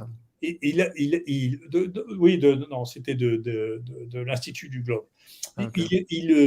Il a été ministre. Hein, et le ministre de l'Éducation nationale au Japon s'est tourné vers le patron d'Hitachi en lui disant, mais puisque vous savez faire, vous, des appareils photo autofocus, vous ne pouvez pas nous faire un microscope qui soit autofocus parce que les étudiants en ont marre, ils n'arrivent pas à ajuster en tournant les manettes. C'est difficile, on perd un temps fou à leur truc. Vous ne pouvez pas nous faire un microscope autofocus. Et le patron d'Hitachi se retourne vers ses équipes et dit, vous pouvez me faire un microscope autofocus pour les écoles. Et donc, ils disent, mais nous, on ne sait pas faire les microscopes optiques, mais on peut faire un microscope électronique parce que ça, Hitachi est un grand fournisseur de microscopes électroniques. Et donc, ils font un petit microscope électronique qui était destiné aux écoles. D'accord. Et ils n'avaient jamais pensé à faire de la science avec ça. Jamais. Vous encouragez, d'ailleurs, petite question courte, les biohackers en ce moment, vous savez, il y a plein de gens qui commencent à faire de la biologie avec une centrifugeuse, un frigo, une cuisine. Vous avez plein de mouvements comme ça. Vous encouragez ce genre de recherche un peu, comment dire, iconoclaste. On a des petits outils qui ne coûtent pas cher et on arrive à faire des... Je ne sais pas, mais je vais vous donner un exemple qui va dans votre sens. Il y avait ce groupe de microbes, il y a un groupe de microbes dont je vous ai parlé qui s'appelle CPR. il y a autant de CCPR qu'il y a de bactéries. Et c'est un embranchement qui est totalement distinct des bactéries. D'accord ? Mais on trouve les microbiologistes les meilleurs sont ceux de l'environnement. Ils sont bien meilleurs que les microbiologistes humains parce qu'ils sont moins bornés. Il y a plus de conditions dans la microbiologie environnementale, de température, de variation, etc. Donc, ils ont l'esprit qui va avec leur métier. Et donc, ils découvrent ces CPR et nous, les humains, on trouve ça, les gens trouvent ça en faisant des séquences, en particulier en faisant le microbiote, mais par séquence, bucco-dentaire, dans les dents. Les dentistes ont fait énormément de choses parce que les dentistes n'ont pas grand-chose sur quoi travailler. Donc, ils n'ont que les dents. Donc, ils ont fait énormément de métagénomique, c'est-à-dire de séquençage massif de ce qu'il y avait dans les dents. Et donc, ils publient qu'ils trouvent ça. Et puis, il y a des gens qui disent, tiens, on va regarder maintenant avec les séquençages massifs, on va faire un séquençage massif des plasmas humains. Et donc, ils publient ça dans PNAS, ils publient ça. Et donc, ils publient toutes leurs séquences. Et là, maintenant, le trésor qui existe maintenant, c'est les séquences. Et donc, il y a un type qui écrit sur son blog, regardez, c'est pas un scientifique du tout, un blogueur, il dit, regardez, ils sont passés à côté, dans le sang d'un de leurs malades, il y avait une CPR qui se baladait, qui est exactement comme celle de Saccharibactérie, exactement comme celle qu'on trouve dans l'environnement, et ils n'ont pas vu que c'était ça. Donc, moi, je vous le dis. Et donc, nous, quand on a fait la première revue au monde, qui est sortie l'année dernière, des CPR chez l'homme, on a dit la première fois, on a cité le blog du type qui a fait ça, en disant la première fois qu'on a trouvé ça dans quelque chose qui n'était pas les dents chez l'homme, c'est un blogueur qui l'a vu en réanalysant des données disponibles. C'était donc, un blogueur dentiste. C'est un blogueur généticien. Et c'est-à-dire que l'ensemble des données qu'on a maintenant est tellement monstrueux qu'elle est complètement sous-exploitée. Et donc, les gens qui peuvent exploiter ça en ayant la curiosité ou l'envie ou une idée tordue, pas une idée normale, ça ne sert à rien. Les idées normales, tout le monde les a déjà eues. Il faut avoir des idées complètement tordues pour trouver des choses. Il faut être anticonformiste, vraiment anticonformiste. Il faut être anticonformiste. Mais bien sûr, parce que sinon, il y a des armées de chercheurs, il y a des millions de chercheurs pour avoir des idées conformistes. Donc, pour avoir des idées conformistes et répéter les choses, et les répéter, les répéter, les répéter, c'est même pas la peine d'avoir un cerveau vraiment développé. Vous voyez, une machine fait ça. Tandis que pour avoir une option radicalement différente, il faut penser différemment de la machine. Bon, c'est vraiment. Alors, je suis vraiment très satisfait de tous ces sujets et ça donne des débouchés fascinants. Il y avait encore, avant de passer aux questions, on en a sélectionné seulement 8-9. Donc, bon, il faudra qu'on passe 2-3 minutes par question max. Mais j'avais oublié de vous demander cette autre grande découverte à l'IHU, si vous pouvez nous en parler ou pas. À savoir donc une enzyme ou une chaîne enzymatique, je ne sais plus, issue de bactéries trouvées dans les geysers du Vésuve et qui peut digérer les neurotoxiques. Est-ce que vous pouvez nous en parler vite fait ? Parce que quand même que les gens se rendent compte de ce que fait l'IHU, quoi. Que c'est pas simplement les différents épouvantails mal ficelés qui ont été distribués ça et là par des gens qui avaient au maximum le niveau licence. Il faudrait quand même parler, et on en reparlera, j'espère, de toutes ces grandes découvertes qu'a faites l'IHU pendant cette période. Est-ce que vous pouvez nous en parler 2-3 minutes ? Oui, là aussi, j'ai au moins virtuellement un conflit d'intérêt, puisqu'on a créé avec Eric Chabrière une start-up autour de ça. Il n'y a pas de conflit d'intérêt, on est sur une chaîne, là, on ne vous rémunère pas. Vous avez tout à fait le droit de dire que... conflit d'intérêt, c'est moi, quand je parle de quelque chose avec lequel j'ai un lien financier, c'est la loi d'ailleurs. Ah oui, c'est bien de le faire, tout à fait. Ouais. On doit le dire. Vous avez créé une start-up autour de cette découverte. Voilà, qui est une découverte d'Éric Chabrière. Vous savez que la PCR, ce qui nous sert à faire tous les diagnostics, maintenant tout le monde connaît le nom de PCR, c'est lié à une enzyme qui est une enzyme qui est thermorésistante, c'est-à-dire qui a été voilà.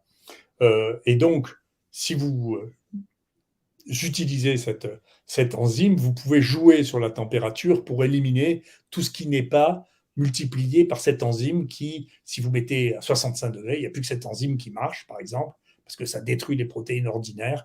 Et bien voilà. Lui a fait la même chose, mais en recherchant un groupe d'enzymes. Et ce groupe d'enzymes, qui sont les lactonases, c'est les enzymes qui empêchent les microbes communiquent entre eux. Le quorum sensing. Voilà, c'est le quorum sensing. Entre autres, ils se parlent, et donc quand il y a un microbe, c'est comme ça qu'on fait du biofilm, c'est comme ça que les microbes, quand ils savent qu'il y a quelque chose à manger, eh bien, se préviennent les uns les autres avec des messages qui sont des lactones, qui sont la même chose que les phéromones, si vous voulez, qui est une partie des messages des mammifères qu'on ne comprend absolument pas, c'est-à-dire toute la communication non sensorielle. Donc, les lactonases coupent ces lactones et donc empêchent cette communication. Et elles ont une double fonction. Non seulement elles empêchent cette communication, donc il y aura peut-être des développements pour empêcher les infections, pour empêcher la formation de biofilms, c'est-à-dire qui permettent aux bactéries de se regrouper, de se multiplier. Mais en même temps, par hasard, cette enzyme, qui a peut-être 3 milliards d'années, est une enzyme qui en même temps coupe un certain nombre d'autres produits, dont les gaz sarins, par exemple. D'accord ? Donc, le développement de cette start-up a pu être beaucoup développé grâce à des financements de l'armée, parce que ce sont des enzymes qui coupent les neurotoxiques et qui les coupent d'une manière très efficace. En plus de ça, c'est écologique, puisque dedans, il n'y a pas de chimie nouvelle, c'est une enzyme simplement synthétisée, une enzyme naturelle. Ça a été découvert quand, juste à peu près ? Vous l'avez. Maintenant, ça ne fait pas tout à fait 20 ans, ça fait une quinzaine d'années. D'accord. Et vous l'avez transformé en start-up quand ? Ça a été transformé en start-up en 2008, 2010 peut-être. Okay. Donc, vous avez incubé dans toute cette période une start-up qui concrètement, alors d'une part, produit des quorum sensing disruptors ou potentiellement des lignes de quorum sensing disruptors qui pourraient permettre de substituer à certains antibiotiques, parce que l'avantage des quorum sensing disruptors, c'est qu'en général, il y a peu ou pas de résistance. Donc ça, c'est un énorme avantage aussi. En plus, le corps a davantage le temps de produire des anticorps contre les bactéries quand on utilise un quorum sensing disruptor plutôt que quand on utilise un antibio direct. Mais d'autre part, ce que m'avait dit le professeur Chabrière, donc votre collègue Éric Chabrière, c'est que maintenant, vous aviez une molécule dans cette startup qui, avec une petite bombe, genre un spray déodorant, quoi, pour simplifier, ou une petite bombe en spray, pouvait digérer du Novichok ou du VX. Ouais. Donc le VX, pour notre audience, hein, c'est le gaz que vous avez dans The Rock. Hein. Bon, ça ne fait pas les symptômes que vous voyez dans The Rock, hein, le film de Michael Bay, mais c'est quand même un neurotoxique extrêmement dangereux. Et le Novichok, c'est un des 3-4 neurotoxiques les plus dangereux au monde. Vous en avez une pauvre petite larme dans un stade et vous butez la moitié du stade. Bon, et vous avez tranquillement, en passant, en parlant de tout ça, en parlant d'épidémiologie, hein, en passant, aucun média n'en a parlé, vous avez développé à l'IHU une petite bombe, vous en mettez un coup de spray sur du Novichok et c'est inoffensif. Je ne me trompe pas ? C'est ça, globalement, ça fait le gaz sarin, les organophosphorés, ça découpe, si vous voulez, c'est une enzyme de décontamination naturelle, hein, donc qui découpe. C'est comme je vous disais, vous savez, la plupart des découvertes chimiques, c'est basé sur l'existence de molécules naturelles qui existent dans certains milieux, qu'il s'agit de purifier et ensuite de produire. Donc ça a existé. Encore une fois, cette molécule, ça nous a beaucoup intéressés. On a fait un énorme travail depuis sur un autre groupe comme ça qui sont les bêta-lactamases, avec Eric aussi, puis avec des amis généticiens. Il y a des molécules enzymatiques qui ont 3 milliards d'années. Ces molécules sont souvent polyvalentes. Elles savent souvent faire plusieurs choses et leurs descendants se sont plus ou moins spécialisés. C'est-à-dire que là, dans cette molécule de base qui a été reconstruite par un collègue qui vit maintenant aux États-Unis, qui est un cofondateur de cette start-up, qui a fait un papier dans Nature montrant quel était l'ancêtre de ces deux types de molécules, les lactonases, celles qui coupent les lactones des phéromones bactériennes, et celles qui coupent le gaz sarin et l'ensemble. Donc, leur degré de spécialisation au fur et à mesure du temps, ces enzymes ont été spécialisées, mais on arrive à les reconstruire, si vous voulez. Alors c'est artificiel, mais on arrive à reconstruire. J'ai fait ça pour des bestioles, par exemple. On arrive à reconstruire l'ancêtre, et on peut ensuite, une fois qu'on a reconstruit virtuellement l'ancêtre, on peut l'exprimer, cet ancêtre. On peut le transformer en une protéine et voir s'il a, et l'ancêtre a toutes les activités qui étaient contenues, mais moins fortes. Et les descendants ont des activités qui sont surexprimées, mais ils ont perdu les autres activités. Ce qui est toute l'histoire de la spécialisation. Hein. La spécialisation, on est de plus en plus fort, mais de moins en moins compétent. Vous voyez ? C'est tout. C'est pour ça, c'est le cœur de Paris, le pire. Ils ne savent plus rien faire. Ils savent plus cultiver les tomates. Vous voyez ? Donc, tandis que les gens qui sont sur la campagne, ils savent encore cultiver la tomate. Donc, plus on est spécialisé, en réalité, plus on est fragile dans l'environnement. Vous voyez ? C'est exactement ce que pense Nassim Nicolas Taleb et ouais, vraiment, il y a eu un prix Nobel en 2018 sur l'évolution artificielle de certaines enzymes. Alors on imagine, là je le dis pareil pour toutes les personnes qui voudraient faire une thèse, un master sur le sujet, ces molécules, cette chimiothèque qui a été, décrite et déjà, transformée en start-up par les professeurs Raoult et Chabrière, vous avez des prix Nobel potentiels dessus, puisque si vous faites de l'évolution artificielle maintenant que la base du taxon a été remontée par leurs équipes, eh bien, vous pourrez faire tout un tas d'outils biotechnologiques avec. Et rappelez-vous, pour les biologistes, un seul outil biotechnologique, ça peut donner plusieurs prix Nobel. Hein. Pensez à la GFP, la Green Fluorescent Protein.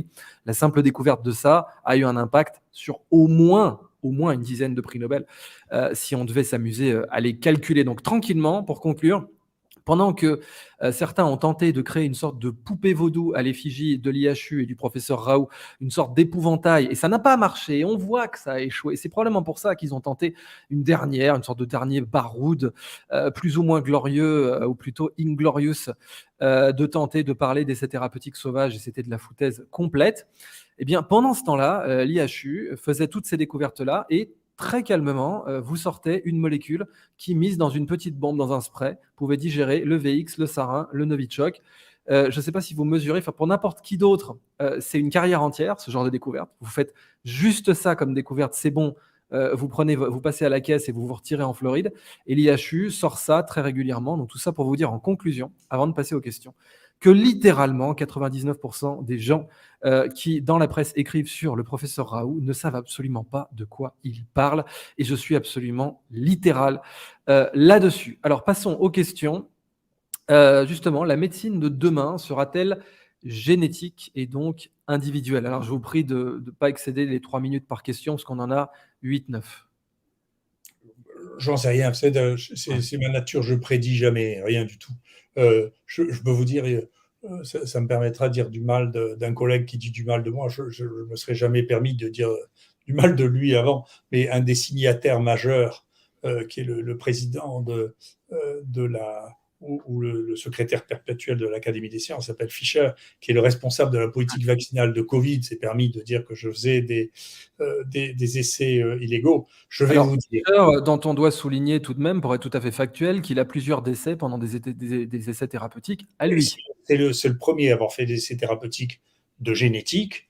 Il y a eu, si mes souvenirs sont bons, 9 gosses qui ont été injectés avec des rétrovirus qui se sont implantés un peu n'importe où, dont 4 ont fait des cancers des ganglions, et 1 est mort alors qu'ils auraient pu être... L'alternative, c'était de faire des greffes de moelle, donc il y avait une solution thérapeutique. Donc je comprends bien que la seule thérapeutique qu'il ait mise au point, c'est une thérapeutique qui est effroyablement dangereuse, qui n'a pas été poursuivie jusqu'à maintenant, qui a quelques années. Là, pour le coup, les familles se sont constituées. C'est pas comme les fausses associations qui ont été créées pour essayer de dire que l'hydroxychloroquine tuait 10% des gens. Voilà. Mais voilà, là, pour le coup, il y a eu des personnes avec un nouveau traitement que j'ai mis au point, ne serait-ce que parce que j'utilise des vieilles molécules dont on connaît parfaitement la toxicité. C'est aussi la voie qu'ont choisi les Chinois. Hein. Les Chinois ont appris ça, ils ont pris toutes les molécules qui étaient reconnues par la FDA comme étant non dangereuses, et ils les testent contre tous les virus, contre toutes les bactéries, et vous avez des surprises absolument considérables avec des médicaments qui sont totalement non toxiques parce qu'on les connaît depuis 70 ans. Donc, si vous voulez, c'est l'hommage du vice à la vertu, pour moi, cette histoire d'essai thérapeutique. Vraiment, il y a des gens qui sont... C'est la preuve qu'il y a une espèce d'aveuglement incroyable. Quand on a eu un succès pareil dans les essais thérapeutiques, si vous voulez... Oui, on ne peut pas trop donner la leçon, absolument. Puis de toute façon, rappelez-vous bien pour l'audience, rappelez-vous bien qu'on a été jusqu'à inventer 96 000 patients. Je sais que des gens, enfin, même Edgar Hoover, le patron du FBI, disait, vous savez, des fois, quand l'horreur est tellement grande, les gens n'arrivent même plus à la visualiser. Quand le mensonge est tellement grand, les gens n'arrivent plus à le visualiser, ça lui permet de passer. Là, 96 000 patients ont été inventés de toutes pièces dans un fichier bidon dans le Lancet Gate.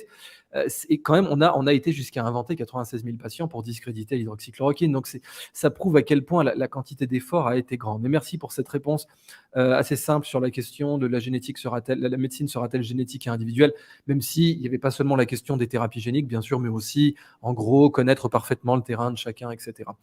En parlant de terrain, question suivante. Quelles pratiques comportementales vous semblent les plus appropriées pour améliorer son biotope intestinal, puisque vous avez parlé des NH? Alors, je ne vous demande pas évidemment de donner des prescriptions en ligne, c'est évidemment ni le sujet ni l'endroit, mais là, comme ça, vaguement, plutôt en termes de culture générale, qu'est-ce que ça vous inspire quand quelqu'un que nous connaissons d'ailleurs, Pierre Dufraisse de Vérisme TV, qu'on salue. Quelles pratiques comportementales vous semblent les plus appropriées pour améliorer son biotope intestinal? Est-ce que ça vous évoque des idées comme ça, purement en matière de culture générale? Bon, à peu près tout le monde est d'accord pour dire que plus vous mangez de végétaux, plus vous avez de diversité microbienne. Donc frais ou cuits, les végétaux? Pardon? Frais, cuits? Les végétaux. Donc, si vous voulez, ça avait été regardé assez précocement. Si vous voulez, si vous faites pas seulement chez les humains, mais chez les animaux, si vous séquencez le microbiote digestif des végétariens, il est beaucoup plus diversifié que celui des omnivores et il est beaucoup plus diversifié que celui des carnivores. Et je pense que si vous faisiez celui des cannibales, il serait encore moins diversifié parce que les sources microbiennes sont encore plus restreintes. Donc, sans parler du courroux et des prions. Oui, sans parler du courroux et des prions. Donc, il y a donc le cannibalisme, on a une idée que ce n'est pas une très bonne idée depuis un certain temps. Donc, il y a incontestablement, d'autre part, il est clair, et nous, on a fait des travaux comme ça aussi, dans l'étude du microbiote, il est clair que les populations rurales ont un microbiote beaucoup plus diversifié que les populations urbaines parce que, si vous voulez dire, pour simplifier les choses, on peut dire que les microbes, c'est comme le reste de ce que vous voyez.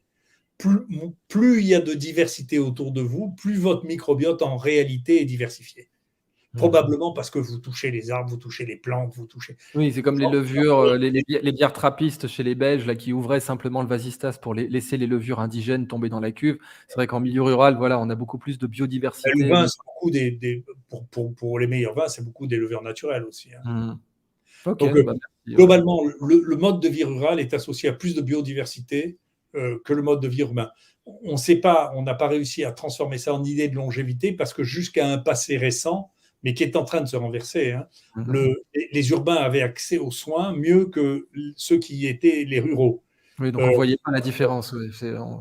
Donc, bien sûr, c'est multifactoriel et donc l'accès aux soins allonge la vie et une nutrition qui est correcte. Mais souvenez-vous, un grand génie de la science, c'était Metchnikov qui a inventé l'immunologie, a eu un succès absolument fou. C'est un chercheur russe qui est venu à Paris à l'Institut Pasteur, qui a eu le prix Nobel, et il expliquait qu'il pouvait guérir les diarrhées à l'époque, ou faire grossir. On fait grossir les animaux en leur donnant, faire attention, en leur donnant des champignons. Tout à fait. Et en fait, peut-être qu'il faudrait prescrire aussi les potagers urbains, comme l'a fait la ville de Détroit au début pour des raisons purement économiques, mais peut-être que ce grand retour des potagers urbains ou des nouveaux ruraux pourrait avoir cet impact. Alors, une question un peu plus chargée, entre guillemets, mais bon, encore une fois, vous faites le commentaire que vous voulez dessus, mais c'est quelqu'un qui est un peu, à mon avis, qui est vraiment intéressé, qui voudrait savoir ce qui s'est passé. Est-ce que l'effet nocebo a pu jouer un rôle dans la pandémie, d'après vous? Alors, comme ça parle de la pandémie, etc., vous pouvez prendre un peu de recul, ou bien on peut prendre une autre question. Mais si vous, ça vous inspire quelque chose. Voilà un sujet, si vous voulez, parmi les embranchements que je prendrais si j'étais un jeune interne comme il y a 45 ans, si vous voulez, je prendrais probablement... On arrive pour la première fois à visualiser le métabolisme cérébral. Et donc, cette visualisation du métabolisme cérébral, moi j'avais commencé à beaucoup travailler avec ça parce qu'il y a un type avec qui je m'entends extrêmement bien, qui s'appelle le professeur Gage, à Marseille, qui fait des PET scans, si vous voulez. Et donc, si vous avez... pour l'audience, les PET scans, donc tomographie par émission de positrons, ça mesure la consommation de glucose radioactif dans votre cerveau et ça vous permet de savoir quelle partie a consommé quoi. Voilà, qui est actif. Et donc, si ça vous intéresse, le placebo et le nocebo, j'ai fait venir la star... Dans l'IHU, quand je dirigeais, je faisais venir toutes les stars mondiales de choses qui m'intéressaient. Et si vous regardez dans les séminaires, personne ne m'a dit non. Donc, la star mondiale du placebo et du nocebo, c'est Benedetti. C'est un type qui vit en Suisse, en Tessin, qui est génial. Et donc, il y a des images de ça. Donc, répétez-nous son nom, Benedetti. Benedetti. Il y a 2 séminaires de lui sur le site de l'IHU. Et donc, on arrive maintenant parfaitement à localiser l'endroit où est le placebo. Les gens qui ne croient pas au placebo, c'est les gens qui ne croient pas à la science. C'est des imbéciles. C'est facile. vous Et dire, en PET scan, en tomographie par émission de positron, on arrive à identifier oui, quand vous bien avez un sûr. effet placebo, nocebo ou placebo Et positif. nocebo aussi. Nocebo, on arrive très bien à fixer où c'est parce que il y a des gens qui ont analysé ça, en particulier au cours des ponctions lombaires. Moi, je fais ça depuis très longtemps. Dans les J'ai fait ponctions beaucoup de, lombaires, oui. moi, j'ai fait beaucoup de ponctions lombaires dans ma jeunesse et je disais aux gens, mais c'est rien du tout, c'est juste une intramusculaire, ça prenait 4 secondes et les gens ne me disaient rien. Mais les gens qui avaient peur transmettaient leur peur et les gens avaient 3 jours pour se remettre d'une ponction lombaire. C'était visible à l'œil nu. 10 ponctions d'un côté, 10 de l'autre et vous saviez ce que c'était. Donc, et ça, c'est l'effet nocebo pur. Et maintenant, cet effet nocebo, on sait où il passe exactement. Ça passe donc ici, derrière, et ça descend dans la colonne vertébrale, et on voit les zones qui sont allumées ou éteintes quand on met en Selon la place. peur ou pas. Si on dit aux gens, vous allez avoir mal, ils ont mal. Vous les convainquez. Si vous leur dites, ça ne fait rien, au moins une partie. Donc, c'est la base de tout ce que les gens pensaient comme étant des médecines complètement de sorciers. C'est pour ça que tous les no-fake détestent tout ce qu'on dit. C'est que, bien sûr, la sophrologie, bien sûr, l'hypnose, tous ces phénomènes-là sont des phénomènes maintenant dont on peut avoir une traduction sur les modifications métaboliques dans la Vous savez, tête. je le souligne aussi pour notre audience parce qu'aujourd'hui, avec ChatGPT notamment, surtout que ChatGPT peut aller sur le web, même si ça va changer. Et vous pouvez demander à ChatGPT des sources dans des revues, dans des revues à comité de lecture, même en disant je veux que ce soit que des revues qui aient un H-index de temps. Et vous pouvez demander à ChatGPT des sources à comité de lecture sur l'effet placebo, sur l'effet nocebo, sur la sophrologie, sur même l'acupuncture, où elle m'en a sorti plein, j'étais très impressionné, sur l'ethnopharmacologie, qui a été une façon aussi de rebrander en quelque sorte l'herboristerie sans vouloir faire de polémique, mais c'est fascinant parce que l'ethnopharmacologie nous a quand même donné le curare, donc c'est pas rien. Et je suis tout à fait d'accord que scientifiquement, on a comme ça des groupes de pression dont on connaît l'attachement aux sociétés pharmaceutiques. En France, on a plusieurs associations bigarrées qui font ça et qui incluent les personnes que vous avez citées, dont les compétences d'ailleurs scientifiques sont extrêmement limitées.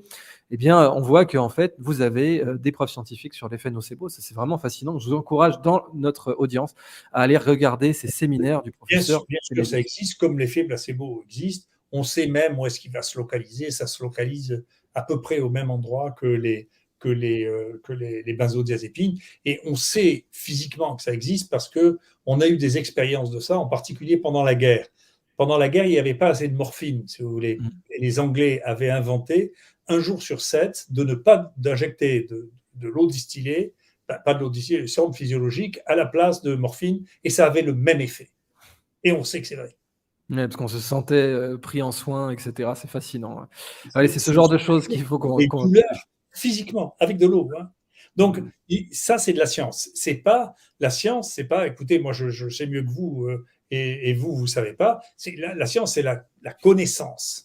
Il faut avoir de la connaissance quand même. Et donc, ce qui est intéressant, c'est effectivement de voir cette bande de trolls là, qui sont des ignorants terribles, la plupart du temps, qui ont du temps libre pour s'occuper de ce que font les autres, qui ont un niveau de connaissance qui est inouï. Mais le niveau de connaissance en général, la science, la connaissance est allée si vite que le fossé qui s'est créé entre ceux qui savent de quoi ils parlent et ceux qui ne savent pas est devenu absolument terrifiant. Hélas, absolument. On a une question personnelle. Est-ce que vous avez eu envie de quitter la France? Vous a-t-on fait des propositions à l'étranger? Pareil, vous n'êtes pas obligé de répondre, hein. Vous dites simplement si ça vous inspire ou pas. Mais une des questions, c'est ça. Moi, vous savez, je suis un homme à l'ancienne, si je peux me permettre. Je suis ancien pour dire la vérité, mais je ne le sens pas tellement de l'intérieur. Hein, mais donc j'aime ma famille. J'ai logé près de ma famille, j'ai une histoire familiale, ce qui me permet de voir que les histoires ont des hauts et des bas. Moi, je suis dans mon pays, j'en ai bénéficié pendant longtemps. Vous savez, la capacité. Moi, j'ai eu beaucoup de chance. L'IHU, écoutez, il n'y a pas d'équivalent dans tout le XXe siècle de quelqu'un qui a réussi à construire son propre hôpital avec de l'argent public, qui soit un hôpital de recherche entièrement. Il n'y a pas d'équivalent en France, en particulier sur les maladies infectieuses. Donc, moi, je ne peux pas dire que ce pays m'est maltraité. Jusqu'à un passé récent, chaque président qui passait me donnait une nouvelle décoration et on nous a donné des dizaines de millions pour construire tout ça. Là, c'est l'époque actuelle qui a fait soit les crises, soit les hommes qui sont là, j'en sais rien, qui a fait que la coupe a débordé, les gens trouvaient que la jalousie a atteint un point extrême. Et la jalousie, vous savez, vous avez qu'à lire l'histoire de Molière. Normalement, c'est les gens qui sont tout en haut, qui vous protègent, parce qu'ils ne doivent pas être jaloux de vous. Ils doivent être fiers que vous fassiez ça pour un pays dont ils ont la responsabilité. Et donc, c'est ça qui est devenu un problème, c'est que moi, je ne m'étais jamais disputé avec un ministre de la Recherche. C'était pas arrivé. Ça m'était arrivé, moi, de leur dire qu'ils se trompaient. Et il y en a 3 pendant que j'étais président de l'université. Les 3 sont venus me demander ensuite des conseils pour savoir comment améliorer l'organisation de l'université. J'ai écrit en grande partie une des grandes réformes de l'université. Donc, j'étais bien avec les gens qui étaient tout en haut, qui disaient qu'il faut bien qu'il y ait ça pour protéger les gens qui font de la jalousie. Il faut qu'il y ait des gens qui protègent. Mais si le pouvoir, maintenant, central attaque les gens qui sont les plus performants dans leur domaine, alors vous avez peut-être lu ça d'Hannah Arendt. Hannah Arendt, dans L'homme moderne, elle traduit à sa manière une phrase d'Héraclite qui dit: la police, la cité est là pour protéger ce qu'il y a d'extraordinaire, et quand la police ne le fait plus, alors tout est perdu. Et c'est ce que je crois, c'est ce qui est vrai dans la recherche. C'est le désamour de la recherche pour sa vraie élite, c'est-à-dire ses stars. Il faut aimer les gens qui produisent, il ne faut pas les haïr, il ne faut pas essayer de les détruire, parce que sinon on ne donne plus de modèle aux plus jeunes qui ont envie de faire quelque chose. Il faut que les gens aient envie de vous ressembler si vous voulez que ce métier reste un métier qui attire les cerveaux les plus brillants. Il n'y aurait pas eu de Renaissance si Léonard n'avait pas voulu imiter Brunelleschi, si Raphaël n'avait pas voulu imiter ses autres maîtres, Verrocchio, etc. Donc oui, c'est clair que l'émulation disparaît si jamais on se met à attaquer ceux qui font des grandes découvertes. Si vous n'avez pas Michel-Ange et Léonard de Vinci, il y a 2 siècles de peinture italienne qui n'auraient pas existé. Tout le monde voulait se mesurer à ces héros qui sont extravagants, mais détestés. Oui, qui se détestaient entre eux, mais cette émulation. À chaque fois, il faut le dire, parce qu'il faut le dire, c'est vrai pour Galilée aussi, en réalité, parce que les gens qui sont laïcs finissent par tout mettre sur le dos de l'Égypte, qui ont été protégés par le pape à chaque fois. C'est vrai. C'était parce que c'était des luttes de pouvoir bien plus que simplement l'aspect anti-religieux qu'on essaie de nous faire passer. C'est ses rivaux qui étaient contre. Mais le pape protège Galilée, il lui donne une pension. Le pape protège le Caravage, le pape protège Michel-Ange. Il ne faut pas oublier, comme Louis XIV protégera Molière. D'accord. S'il n'y a pas eu Louis XIV, Molière se serait arrêté au bout de la 3e. Il aurait sans doute été exécuté, comme d'ailleurs Michel-Ange qui a carrément insulté le pape devant lui, mais le pape a dit que c'était un génie. Autre question, dans quelle mesure on a étudié les effets de la protéine spike sur le corps humain en général? Est-ce qu'il y a des nouvelles recherches qui viennent de sortir? Qu'est-ce qu'on peut dire aujourd'hui sur cette protéine et ses effets de nouvelles découvertes qui auraient été faites dans les, disons, 12 derniers mois? On sait qu'en tout cas, la protéine spike se fixe sur le tissu myocardique, ça on le sait maintenant. Donc, il y a des myocardites dans l'infection par le virus, et il y a des myocardites dans la vaccination. On sait maintenant, on y est, puis ils ont dit finalement c'est pas grave, puis à la fin quand on a les autopsies... Une sous-question d'ailleurs que j'ai oublié de vous poser, est-ce qu'on transpire la protéine spike, comme l'hémagglutinine par exemple dans le cas de l'influenza, qui est un petit peu évacuée par les sueurs, d'où le succès des saunas dans les pays. Est-ce que la protéine spike se transpire par exemple? Je ne sais pas.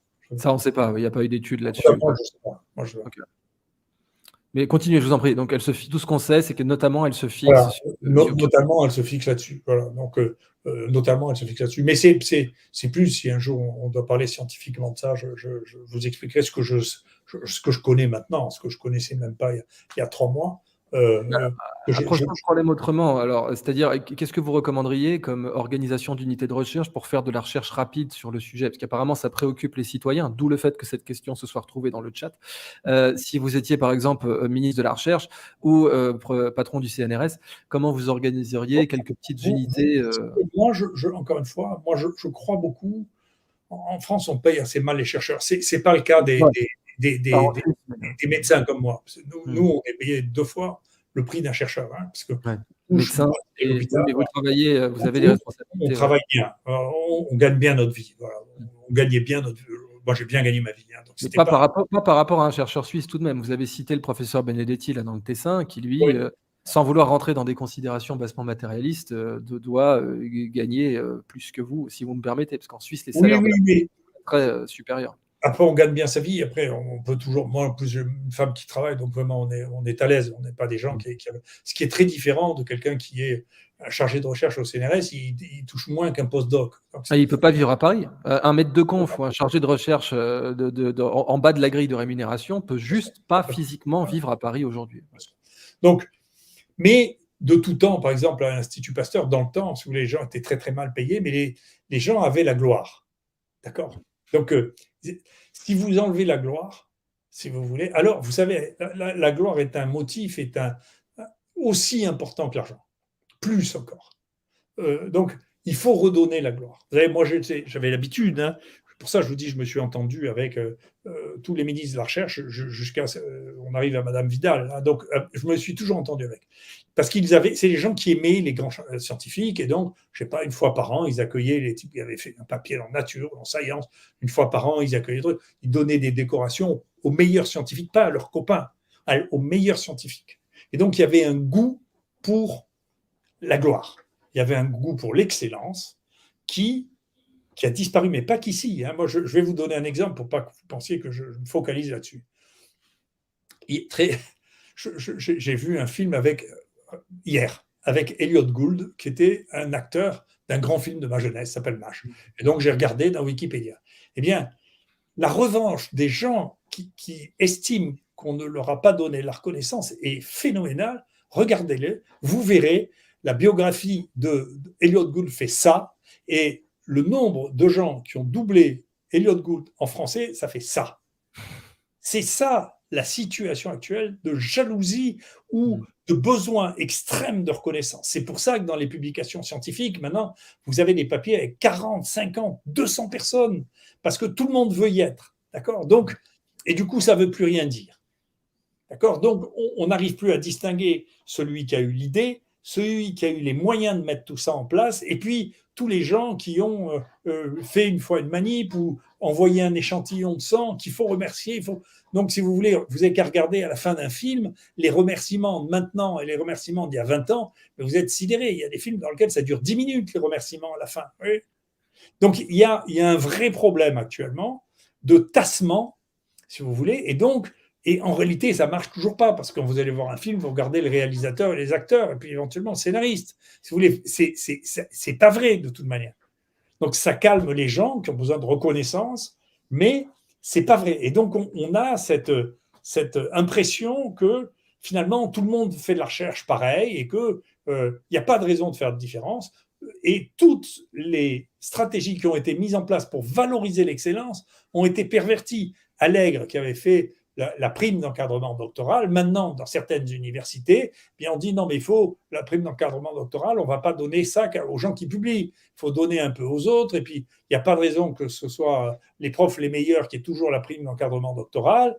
Il faut en donner aussi de temps en temps aux maîtres de conf, même s'ils n'ont pas eu de thésard. Vous voyez, donc, cette idée de toujours dire non, mais il faut tout partager à égalité, c'est pas vrai qu'il y a des gens qui sont meilleurs que d'autres, c'est quelque chose qui est emprunt. C'est pour ça que je partais de la Révolution. C'est la Révolution n'a pas besoin de savants. Vous savez, c'est Coffinial qui disait ça. Oui, c'est vrai, on a des Lavoisier, qui était le plus grand chercheur du monde à l'époque. Lavoisier, c'est le type qui a découvert l'évolution, vraiment, moderne. Et la chimie, moderne. Quand même, la couper la tête, quand même, en disant on n'a pas besoin, la Révolution n'a pas besoin de savants, quand même. Donc, on a un pays dans lequel il faut faire attention. Il y a des creux et des hauts. Alors, c'est le pays de Napoléon, et d'un coup, et de Louis XIV, dans lequel il y a un amour fou pour tout ce qui est grandiose, et puis des palais extraordinaires, la grandeur. Et puis, il y a des moments, De Gaulle disait ça, quand ce pays n'aime plus la grandeur, il est capable de médiocrités qui sont insoupçonnables. Et on est dedans. Alors on va terminer là-dessus. J'espère vraiment que... Oh, allez, il y avait quand même une question qui posait sur les origines du virus. Vous pouvez faire un commentaire là-dessus si vous le souhaitez, puisque de nouveaux domaines, de nouveaux éléments avaient paru sur la possibilité que ce virus fût issu du fameux P4. Spontanément, je vous dirai, avec ce que je connais de ce virus maintenant, que je connais vraiment très très bien. La plupart on commence à faire... Vous avez été le premier à le séquencer, hein, c'est ça, l'IHU a été parmi les premiers... Oui, et puis on a fait énormément de séquences. Et puis, la différence, c'est que moi, je fais des séquences et je les regarde depuis 20 ans. Donc, j'ai été le premier au monde à dire qu'il y avait des variants quand même, hein. Les gens ne le savaient pas. C'est vrai, bah oui, enfin, je voulais pas, pour une raison purement éditoriale, pour pas alourdir ce live, je voulais qu'on parle d'espoir, etc. Donc je voulais pas, honnêtement, qu'on mette des fessées à tous les imbéciles qui avaient menti ou qui avaient dit des bêtises, notamment le fait que les variants n'existaient pas, notamment le fait que le remdesivir fonctionnait, notamment, enfin, tout le monde pourrait revenir là-dessus, mais honnêtement, ne tirons pas sur les ambulances. Même si, Globalement, si vous voulez, voilà. ce que je sais maintenant sur les virus, et par déduction à partir de ça, parce que je fais des séquences depuis longtemps, et que dans ce pays, il y avait une hostilité phénoménale à la séquence, hein, aussi bien chez les virologues. Hein. Moi, je me suis battu avec les gens de la NRS pour acheter un deuxième séquenceur. Heureusement, à l'époque, il y avait le directeur lui-même de la NRS était très intelligent, mais les mêmes qui m'ennuient maintenant avaient décidé que c'était une bêtise de me payer un deuxième séquenceur. Moyennant quoi, avec la fille qui a fait ça chez Donc moi. c'était des Illumina à 350 000 balles, j'imagine, déjà à l'époque. Oui, enfin, c'était des Alf à l'époque. C'était une boîte suédoise qui faisait ça. C'est les premiers à faire du séquenceur. On parle de 92. Là. Ah oui, pardon. Ouais, ok. Illumina, c'est plus de 15 ans plus. Ouais. Ça fait un certain temps. Et Ouais. donc, quand je vous dis, j'étais le premier à voir ça. Et donc, la fille qui faisait ça avec moi, j'ai dit maintenant, arrête, fais de la séquence. Au bout de 3 ans, elle avait la 3e collection de séquences au monde de virus HIV dans mon labo. Hein. Donc, et la NRS était contre. Hein. Donc, la NRS a été contre tout progrès technologique. Hein. Pourquoi, au passage, je veux dire, pourquoi? C'est quoi l'intérêt? Ils ne comprenaient pas, et la jalousie. Ils ne comprenaient pas, c'est un monde nouveau. Ça voulait dire que soit ils allaient se remettre à moi, ce que ça m'a coûté, moi, physiquement, de faire la séquence, je ne veux pas vous le décrire. J'en ai peiné d'une manière. J'ai passé tous mes week-ends pendant 8 mois à ne faire que ça, pour comprendre comment ça marchait. D'accord. Mais ça, c'était en 2000. Donc, depuis, je sais les analyser, les génomes. Mais ça nécessite beaucoup de travail de savoir analyser. Maintenant, on a des séquenceurs portatifs qui coûtent 700 balles. C'est que si vous ne savez pas quoi en faire de vos séquences, si Bien vous ne sûr, regardez pas vos séquences, il faut savoir les analyser. Et les analyser, c'est-à-dire qu'il faut savoir les faire parler. Je vais vous dire une chose, puis je vais terminer là-dessus, parce que c'est une des dernières choses qu'on a trouvées. L'idée même qu'un virus a une séquence unique, et donc l'idée sur laquelle est basée toute l'idée de la manipulation sur le bioterrorisme est une énorme bêtise. oui, puisqu'un virus évolue et mute extrêmement rapidement. Tout le temps. Il n'y a pas deux copies identiques de virus. D'accord. C'est comme ça. C'est parce qu'il y a tellement de mutations dans les virus, surtout les virus ARN. Vous avez une mutation toutes les 10 000 bases. Donc c'est simple. Dès qu'un virus fait plus de 10 000 bases, vous ne pouvez plus avoir 2 virus qui soient pareils. 2 séquences qui soient pareilles. Et alors, du coup, votre conclusion sur les origines, si vous voulez la donner Non, ou pas? Si vous voulez, pour ce qu'on voit, nous, ce qu'on a observé, ça c'est observationnel, moi je n'avais pas d'opinion jusque-là. Il y a une grande mutation, il y a 2 mutations qui se passent au moment où il arrive en Europe, qui n'existaient pas en Chine. Notamment impliquant les visons et les réservoirs. On ne sait pas très bien ce qui s'est passé avec l'Italie. On ne sait pas si c'est le foot, on ne sait pas si c'est les visons, on ne sait pas ce que c'est. Mais globalement, il apparaît 2 mutations qui vont tout changer. Une mutation dans l'ARN polymérase, c'est-à-dire la machine à reproduire le virus, qui fait que le virus va faire 100 fois plus d'erreurs, alors que tout le monde disait sur tous les plateaux, parce que c'était vrai des 2 autres coronavirus, mais il ne faut pas projeter ce qui va se passer avec un nouveau, que le système de correction des coronavirus était tel qu'il y a très très peu de fautes, très très peu d'erreurs. C'est typiquement ce genre de mutation dans l'ARN polymérase qui donne les résistances vaccinales, par exemple. Par exemple, mais pas pour celle-là, mais pour d'autres choses, oui. Mais la différence dans l'ARN polymérase, c'est que si elle fait plus d'erreurs, bien entendu, vous avez beaucoup plus de mutants. Donc il y avait une mutation dans l'ARN polymérase qui a généré beaucoup plus de mutants. Là, on sait très bien. C'est apparu au moment où c'est arrivé en Europe. Et il y a eu une mutation dans la spike qui a fait que le virus a mieux adhéré aux cellules. Donc ces 2 phénomènes ont fait la pandémie. Avant que ces phénomènes se produisent, il est vraisemblable, en tout cas maintenant c'est ce que je pense, que les choses se seraient passées comme pour le SARS ou comme pour le MERS Corona. C'est-à-dire donc immunité de groupe, et puis voilà quoi. Ouais, ça se serait arrêté très tôt. Parce que la capacité du virus d'improviser sans arrêt, de jumper d'un animal à l'autre, etc., n'aurait pas du tout été les mêmes. Et donc, si vous imaginez, vous multipliez par 100 le nombre de mutations sur un virus qui a 30 000 bases, vous imaginez le nombre de séquences différentes que vous avez pour un virus qui s'est multiplié à des taux phénoménaux. Il y a 10 puissance 13 virus. Au moment où vous êtes malade, vous avez 10 puissance 13 virus. Donc, je ne sais pas si vous voyez, si vous avez 10 000 milliards. c'est le nombre de séquences différentes que vous avez est tellement considérable que les virus deviennent capables de tout. Bon, professeur Raoult, merci infiniment d'être intervenu sur notre chaîne. Les scores ont été absolument spectaculaires. Je crois qu'on a eu un pic à 12 800 personnes en direct dans des circonstances qui faisaient que l'actualité était moins intéressée à la biologie et puis à cette aventure récente. Mais en tout cas, pour notre audience, je veux vraiment rappeler qu'on voulait montrer qui est le vrai professeur Raoult, ses recherches, ses travaux, ses positions. J'espère infiniment que, tel Lao Tzu, vous irez écrire un Tao Te Ching ou quelque chose comme ça, un compendium à la Feynman sur vos travaux de recherche et surtout sur vos méthodes et les conseils que vous auriez à donner à toutes les jeunes générations, parce que certes, si certains virus font 10 000 milliards de copies d'eux-mêmes dans un individu, vous, en tout cas, vous savez très bien nous transmettre le virus de la recherche. Cher professeur Raoult, je vous donne le mot de la fin. Non, écoutez, merci de m'avoir accueilli. Je suis un enseignant, vous savez, depuis longtemps, j'ai fait des milliers de cours, donc j'adore expliquer ce que je pense. Et j'ai commencé mes derniers cours que je faisais à la faculté de médecine en disant, écoutez, voilà, ce que je vais vous dire n'est pas vrai, je ne vous dis pas la vérité. Ce que je vous dis, c'est une partie de ce que je connais maintenant, qui est incomplet, et je ne peux pas vous dire tout ce que je connais maintenant parce que ça serait trop compliqué de commencer par ça. Donc, ce que je vais vous dire n'est pas vrai. Simplement, il faut bien commencer par quelque chose qui soit à peu près compréhensible. Professeur Raoult, merci beaucoup. Au revoir.